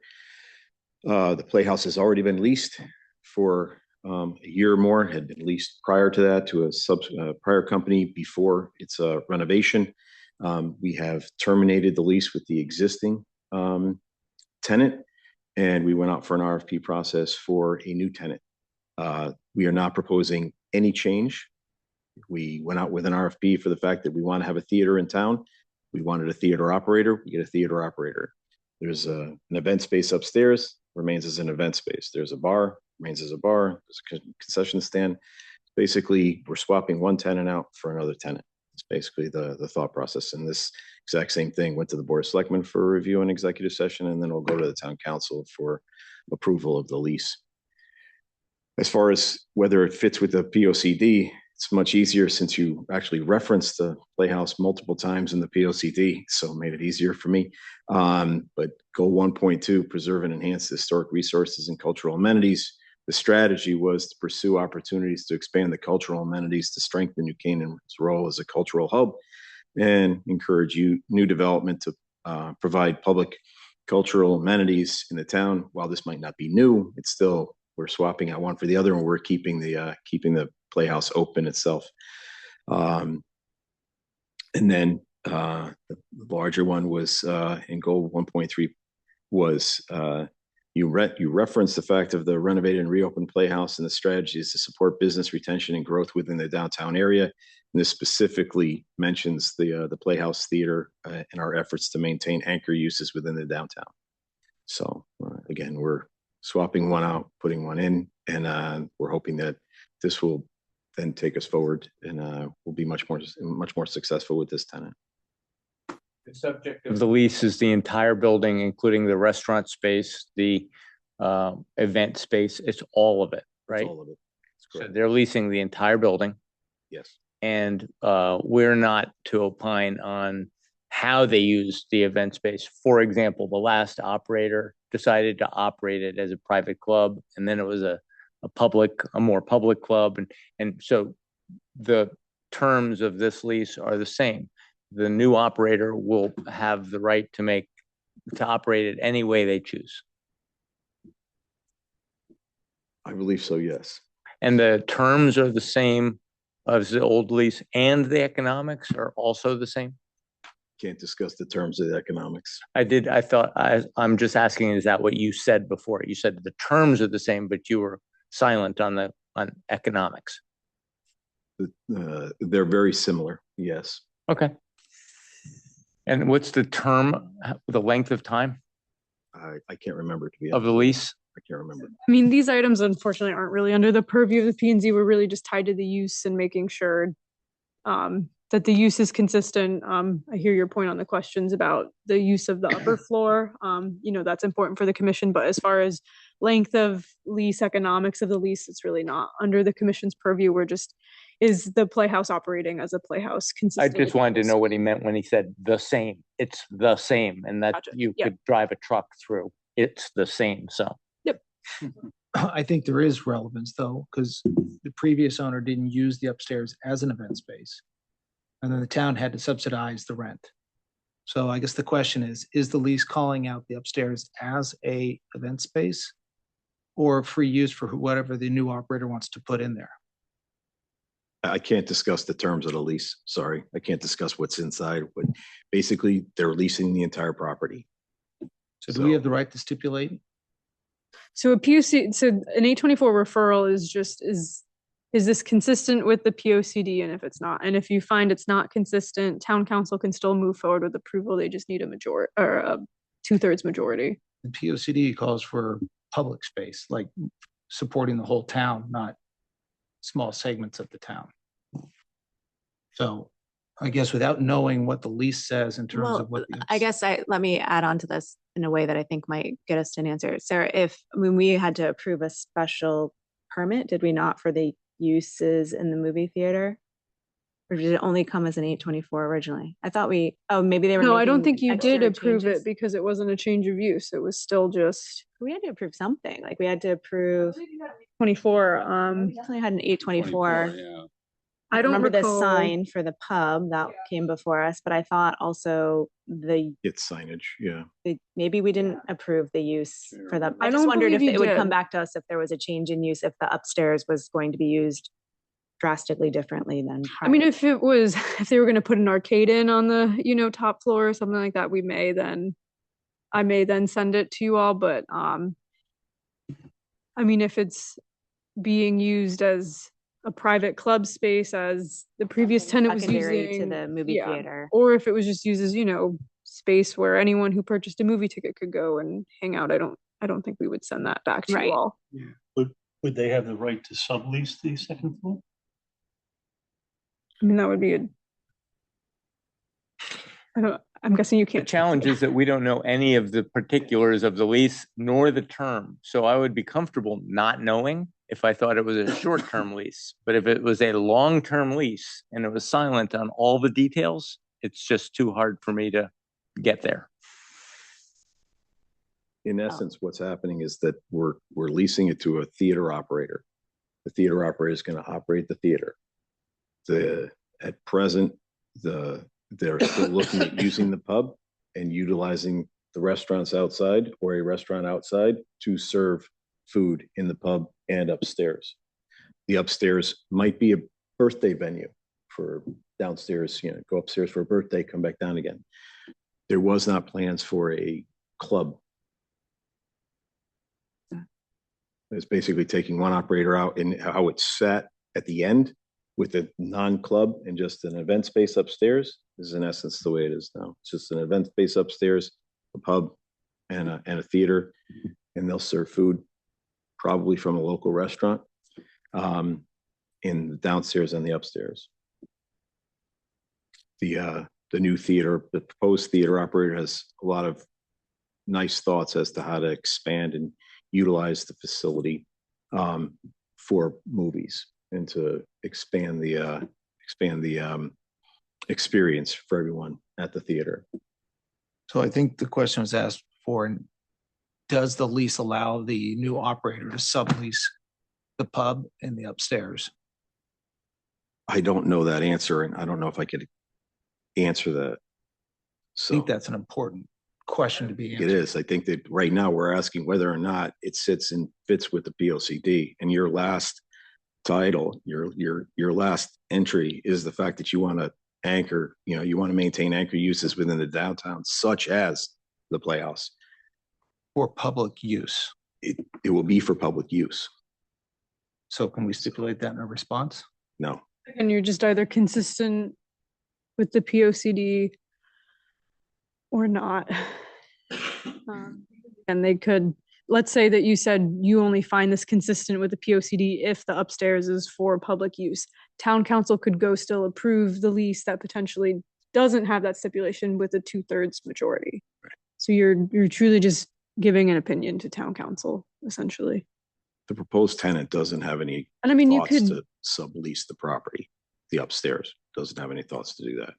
I mean, it is also valid to say that you don't have enough information to opine if that's how the commission feels, and town council can still move forward and approve the lease.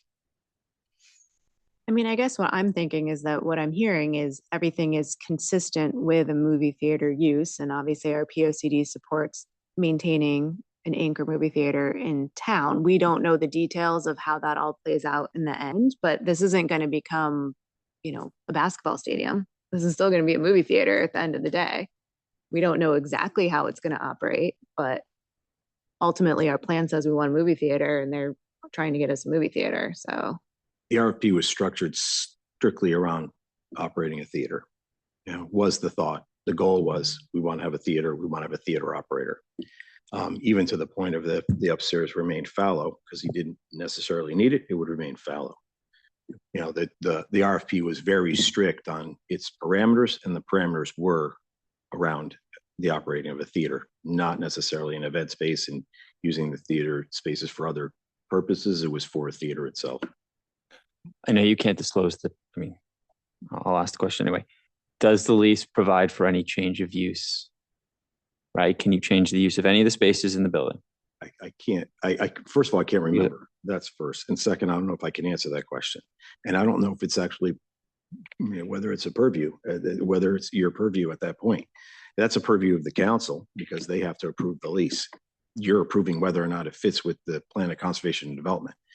And if there were other changes in use to that property, Sarah could certainly determine the fact that we would have to come back and ask for that. If they decided to do something different upstairs besides an event space for birthdays, and we wanted to do something else, Sarah could certainly just say, "Oh, I'm sorry, but that's a change in use. It wasn't what the commission understood. We'd have to come back." Yeah. So I think that's where I'm stuck is, you're right, the movie theater does support POCD. But what we're hearing you say is it's the movie theater, but they have the right to use the other spaces elsewhere. And we just don't even know what the lease says are their rights, sub-leasing rights or like that. So yeah, maybe there'd be 2 screens playing, but the rest of the building is still the town. We don't know how it's going to be used.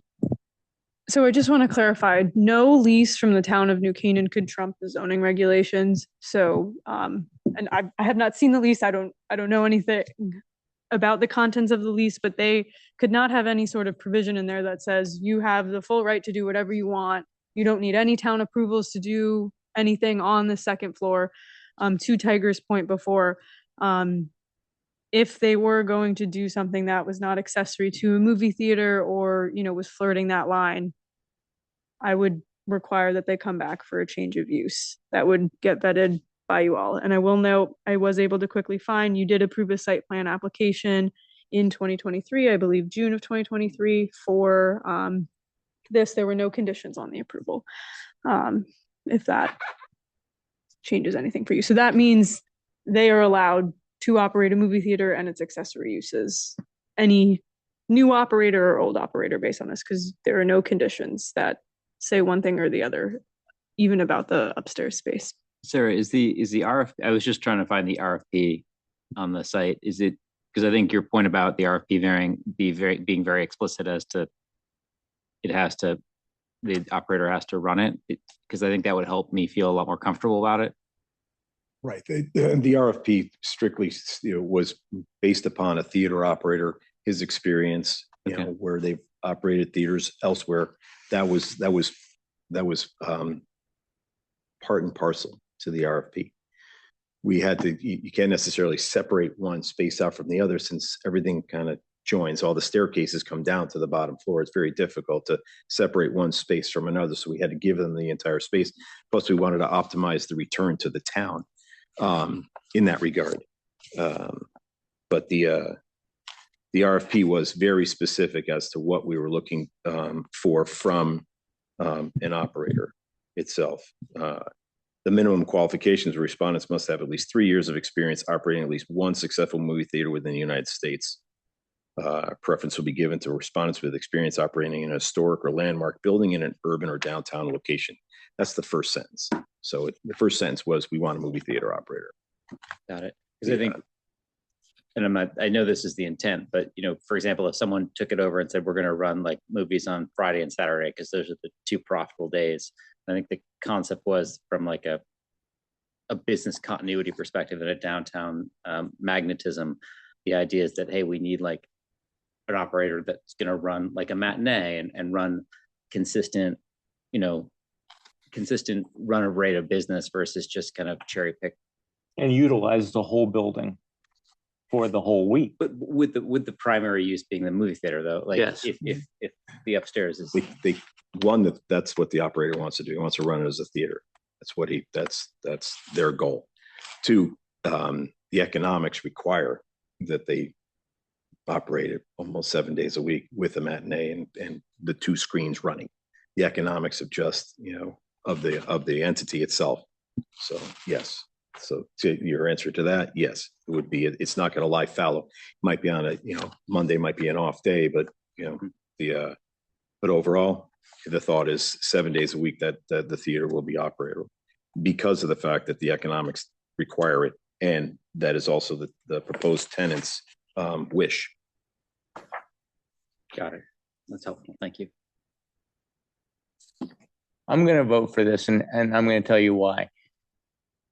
You've answered the key question, which is he's required to operate a theater in the lease. And so the risk of him running some other kind of business has been answered. He's not going to run another business. The real risk is that he's not going to utilize the entire space, as you've identified, for the benefit of the downtown and the other businesses in the area. That's the risk. But you've answered that by saying that it doesn't make sense for him to operate this at anything less than a successful theater with food and drink and gathering space. It's not a silly concern, because I'm going to tell you that if you go back far enough in the history of this theater, the theater operator decided to shutter this theater because it was in his economic interest to close the theater for the benefit of his other theaters. So it's not a silly concern that, theater owners are doing all kinds of dumb things. The current operator decided that he couldn't make money with the upstairs space, and therefore he stopped staffing it. And so the concern there is that the current operator will also say that's a sideline business. It's a liability. That space upstairs is a liability. I'm not going to staff it unless somebody wants to rent it out. And that's what I was trying to get at, is to understand, because the town spent $8 million on this building, not just for a twin theater, but for an entire downtown anchor space for the benefit of the entire community. And that's what I'm hearing my fellow commissioners say. So without any of the details, you're asking me to just trust you. And I guess I have to vote for it, trusting that you and the operator have had those conversations, and that we're not going to be embarrassed by our decision later on. Can I, first of all, I agree with you 100%. Nobody goes to that theater. We need to keep it operating. The upstairs space, I don't know how many of people have been to it, but it's very marginal. It's a small linear space. I wouldn't want to have a birthday party up there. Any use upstairs would be good. Keeping this theater in operation is the most important thing at this point. And if there is an operator interested in taking on the lease, I support that 100%. I think tangential to that is what goes on upstairs. Hopefully, the operator will keep the bar and the concession space running as it is now, because it is a really nice place within the heart, actually at the center of New Canaan. It's not tangential, it's at the center. So whatever we can do to support somebody taking this lease on and continuing operating it, I'm for that. Okay, commissioners, I've heard a bunch of people opine on this. Does someone want to make a motion to recommend approval or denial of this 824 referral? There's no stipulations, right? It's just a straight. Yeah. Let's make a motion that we, in favor of the 824 referral as described. I second it. Okay. We should state the relation to the POCD. Yes. Do either of you want to state the relation to the POCD, or? Because it is consistent with the tenets of the POCD, including a vibrant downtown and a full utilization of town assets. Yeah. All right, call to a vote. Mr. Benton, Yes. Mr. Engel, Yes. Mr. Herring, Yes. Mr. Knowles. Yes. Mr. Chris, Yes. Ms. Nielsen, yes. Mr. Swordlow, Yes. Ms. Larson, Mr. Pratt. Yes. Great, All right. Thank you very much. Mr. Mann. All right, next up is House Bill 8002 discussion, brief discussion on the new state housing bill, particularly next steps for establishing conservation and traffic mitigation zones. I have a bunch of these, but. Okay, so just really briefly on Housing Bill 8002, the subcommittee, the consultant and myself, we are working behind the scenes very much to, address this as much as we can, which I'll get into a little bit. But I wanted to just briefly bring it up with the whole commission, and we'll discuss it a little more, probably behind the scenes, but I'm thinking maybe in February or March, we'll have a larger discussion about this bill because it is on the forefront. It was signed by the governor in November, right around Thanksgiving, and it's going to be impacting what we do for the next 3-4 years. So it's going to be interesting. So with this housing bill, we really have to think about it in two different ways. There's what we need to do before July 1 of this year, and then what we need to do by summer of 2029. So, you may, through the grapevine, hear about these housing growth plans we have to make and, fair share numbers that are going to get assigned to us and how we're going to plan for that. That is all things that we need to address by summer of 2029. So right now, we really need to just focus on these July 1 mandates, which I will get into momentarily. And again, that's what the subcommittee, myself and our consultant, we're really working hard on to make sure that we get those July 1 deadlines as soon as possible. So they're all zoning related, those July 1 deadlines. And what you may hear again through the grapevine is that we can't require parking anymore for residential developments, or you can't deny a development if they don't provide parking. And that's not true, thankfully. It is something that can be addressed. So basically, residential developments under 16 units, you cannot require parking unless you have what's called a traffic mitigation zone, which is what I wanted to talk to you all about tonight.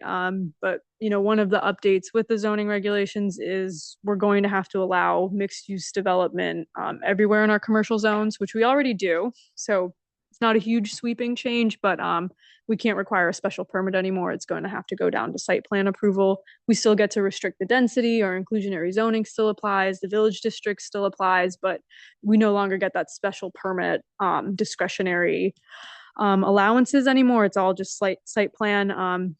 So with that, everything has to either meet the regulations, and if it does, you have to approve it, or if it doesn't, it gets denied. So that's where parking becomes important.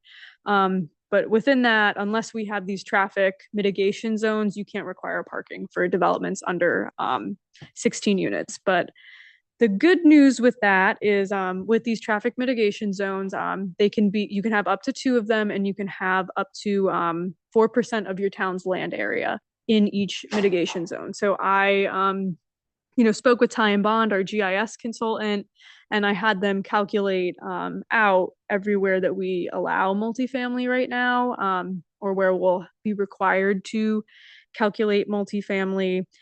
And the good news is that all of our downtown zones, our apartment zone, our multifamily zone, and our B-res zone, if you add all of that up and exclude the cemetery and the town buildings, we're under 4%. So we can essentially most likely just adopt one traffic mitigation zone and we should be covered, which is good. We're not adopting anything tonight. You don't have to do anything tonight. I can show the map on the screen. I posted it on the website for you all. I'm happy to show it to you if it's helpful. Just let me know. But I just wanted to bring this up quickly because, at least in the planning circles, it's being talked about a lot, and I don't know what you all are hearing. So I just wanted to bring it up soon. We'll probably, want to adopt this by May, June, maybe. we're just waiting to talk with the town attorneys more to make sure the process is all set. So yeah. I was gonna say, so yeah. So in this zone, we cannot put parking mandates? No, so we can. We can put parking Yes. mandates. But outside the zone, we can't put parking For mandates. residential development, no. Right. But everywhere outside the zone is It's limited to single family home. Yes. Okay. Makes sense. This is Commissioner Kizner, I'm hearing, Ms. Carey, is that due to the tight nature of our town where everything is very centralized as far as our commercial area and our multifamily broadly defined area, it puts us in a favorable position vis-a-vis, let's say, a town like Stamford or Greenwich, which has a very scattered commercial and non-single family area. So we're favorably situated to address this. Yes. I will note that obviously there's still a little bit of risk. So let's say we didn't have a moratorium and, you know, we got an 830G on, trying to think of a road, Butler Lane, or, you know, somewhere that is sewer like that. And it's not in a traffic conservation zone. I think we would run the risk then that 830G in theory wouldn't have to provide parking. And that's not necessarily something you could deny for. So there would still be that risk, but you know, our downtown where we actually allow multifamily, we're covered. So your logic was to, I'm just trying to understand the logic in terms of applying the overlay. It's applied to the apartment zones, but it's the only caveats there is that you could potentially have taken the approach of applying it to the whole sewer zone. Yeah, and so I mean that's where we could discuss. So we get 2 zones at 4% of the area. So right now we are only using 1 zone, and it's 4% of the town's whole area. So in theory, we could do a second zone that applies to the whole sewer district. I don't know if we would go over that other 4% cap, but we could look into it if that is something the commission wants to look into. But just given how pivotal the sewer is to development, I feel like it's something to at least overlay. Yeah, I mean, that's something we could consider. I think you would have to watch out for concern maybe from the public, just from, you know, not having the full knowledge, but are people going to be concerned that we're going to allow multifamily now in these places where we don't allow them at all? If you put an overlay zone on a spot where only single family is allowed, like if, you know, Woodland or Elm Place or something like that, where all of a sudden we have this rule that applies to multifamily, but we don't allow multifamily there, will that draw concern? But I mean, I'm happy to look into that. West School's not on a sewer, they're on septic. Yep. So I mean, thoughts on Commissioner Herring's point? Do you want us to look into the area of this whole sewer district and maybe do 2 zones, one as proposed, and then maybe also another one that covers the whole sewer district? I guess I'd be interested in knowing what percent of the town that would be, you know, like where that puts us. Area? Yeah, the land area. Okay. I don't know that I feel like we have to do that. I'm just Okay. curious. And then, so I will note in the map that I have, I've excluded retail A in the traffic mitigation zone because we don't allow, or we don't require parking right now. Does the commission want to change their stance on that? I mean, I personally don't see a need to. I don't recommend going backwards, but you know, something to just. Isn't that, I mean, my concern there, Sarah, would be that you would be, how do I put it? If you're adding a parking requirement to a current property, you're basically, you know, how do I say it? Like lowering the property's value, because you're basically saying, well, now you used to have this, like you bought the place for $1 million because you knew you didn't have to buy parking, but now suddenly we're saying that you do have to have parking. So you have to, I would argue that you're putting a pretty big burden on that particular property. They all become non-conforming. Yep, they do all become non-conforming. I'm not personally recommending it. I actually don't recommend it. And I mean, I will say, I think the market does a good job of regulating that anyway. We really aren't seeing that many apartments pop up in retail A, and they're already allowed via site plan. People just don't really want to live here without parking. Like going back to my earlier point about the sewers, I'm just looking at the Hill and Urban location and the Weed Street location, and those are both arguably the Weed Street location. We would have thought, oh, that's just a single family zone. Yep. But it happens to be on the periphery, and it happens to be on sewer, and it's a big lot. And so there's nothing saying a given developer who's creative can't assemble 2 or 3 properties in the one acre zone that's on sewer and say, hey, I'm gonna put something here. And the sewer just opens up a lot of possibilities that wouldn't be economically feasible elsewhere. Yeah. And I mean, the good news is we have a moratorium till 2028. So my reading of the law is that we can adopt these whenever. So it's not like if we want to just start with the downtown one, we could do that. And then as we start getting into the planning for the 2029 requirements that may or may not involve some zoning updates, we could always have that in our back pocket to then strategically put another one in over the sewer district. I think that's a good approach. It makes sense. Yep. So yeah, I mean, if anyone has any questions, just, generally speaking on this, I'm happy to answer them. I just wanted to get this idea out there because July 1 is going to come much faster than, any of us realize. So I just don't want anyone to feel like this gets sprung on them in a couple months. Also, Ms. Carey, my recollection is that the Zoning Review Subcommittee is looking particularly carefully at this and will probably make a recommendation to the full commission. Is that? Yeah, so we're, looking at the commercial zones because we do have to make some updates, like I was talking about with the mixed use being site plan only, and a few other things pertaining to parking. So we're working on that behind the scenes. Hopefully in the next month or so, we're back to the full commission with these changes. Not for adoption, but again, just for exposure. So you all can provide comments, and also so there are no surprises when in April and May and June when we get ready to, hopefully adopt these items. Just so I'm trying to follow along here. I'm looking at the map and I see the hatched area, and the hatched area is over many of the zones, many of the different colors, but everything that is hatched represents 510 acres, the entire traffic mitigation zone, and it's one zone, not 2. We have the right to do 2, but we've picked one zone, and it's everything hatched. Correct.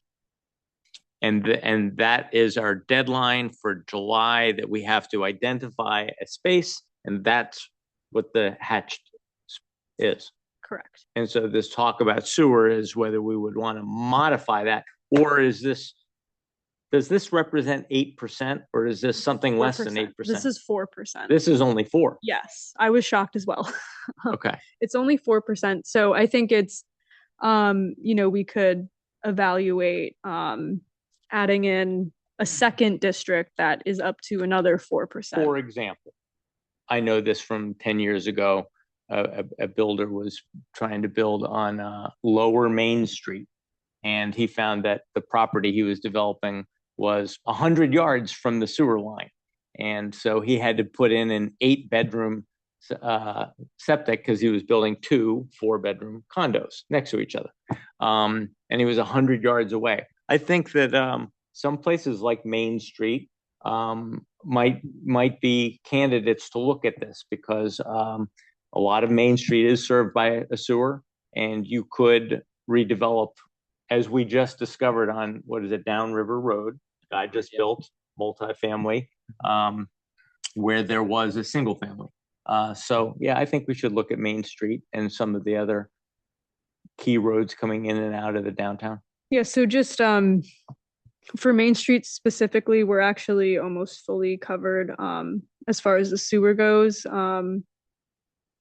I think we may actually be totally covered. I think Elm Street is more where there's the vulnerability, because the sewer goes all the way down to the middle school. But as far as when on Main Street, it switches over to septic, that's pretty consistent with the zone change out of B-res to the other. So we may actually be good on Main Street, but that's exactly what we'll want to take a look at. I think I can think of a couple 1.5 acre parcels on sewer in the downtown that could be assembled to do this. So yeah, I worry. Yep. And again, we're good until 2028, hopefully 2032 with the moratorium. So, you know, in theory, no one can be, you know, proposing a 5-story building in a single family zone right now. Still, I remember the phrase, failing to plan is planning to fail. So yep. Thinking several moves deep, as Commissioner Engel suggesting, strikes me as wise. I feel like 2028 is like tomorrow. Yeah. One question. There's a property on Old Stanford that was recently 2 properties, the 2 booth properties that were sold and then made into 2 families. You're familiar with it? It looks like the multifamily line seems to go right between the 2 lots. Like, I'm just thinking, like, doesn't the sewer run all the way down to Richards Lane, if I'm not mistaken? Yeah, so again, this was just following the zone line. So yeah, I don't know. I just think there's opportunity to maybe just look at a couple so I mean sensitive areas. And I can't tell specifically, but in theory, those 2 should be incorporated in this because they're in the B-res zone. Right. And I was thinking that they would, the line would be kind of incorporating both of those. So Sarah, do you want us to leave it that if we have specific areas, sites that we want you to look at further, to just reach out to you? Yep. Okay. Everyone good with that? We don't have to do it all tonight. Yeah, that's fine. Okay. Next on the agenda is the approval of the minutes. We have 2 different minutes from the December 16th evening. We had a special meeting that was largely an executive session, and then the regular meeting. Has everyone reviewed the minutes? Are there any requested changes in the minutes?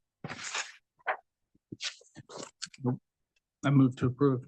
All right, Tom Benton is moved to approve. Do we have a second? Second. Who was that? Knowles? Okay.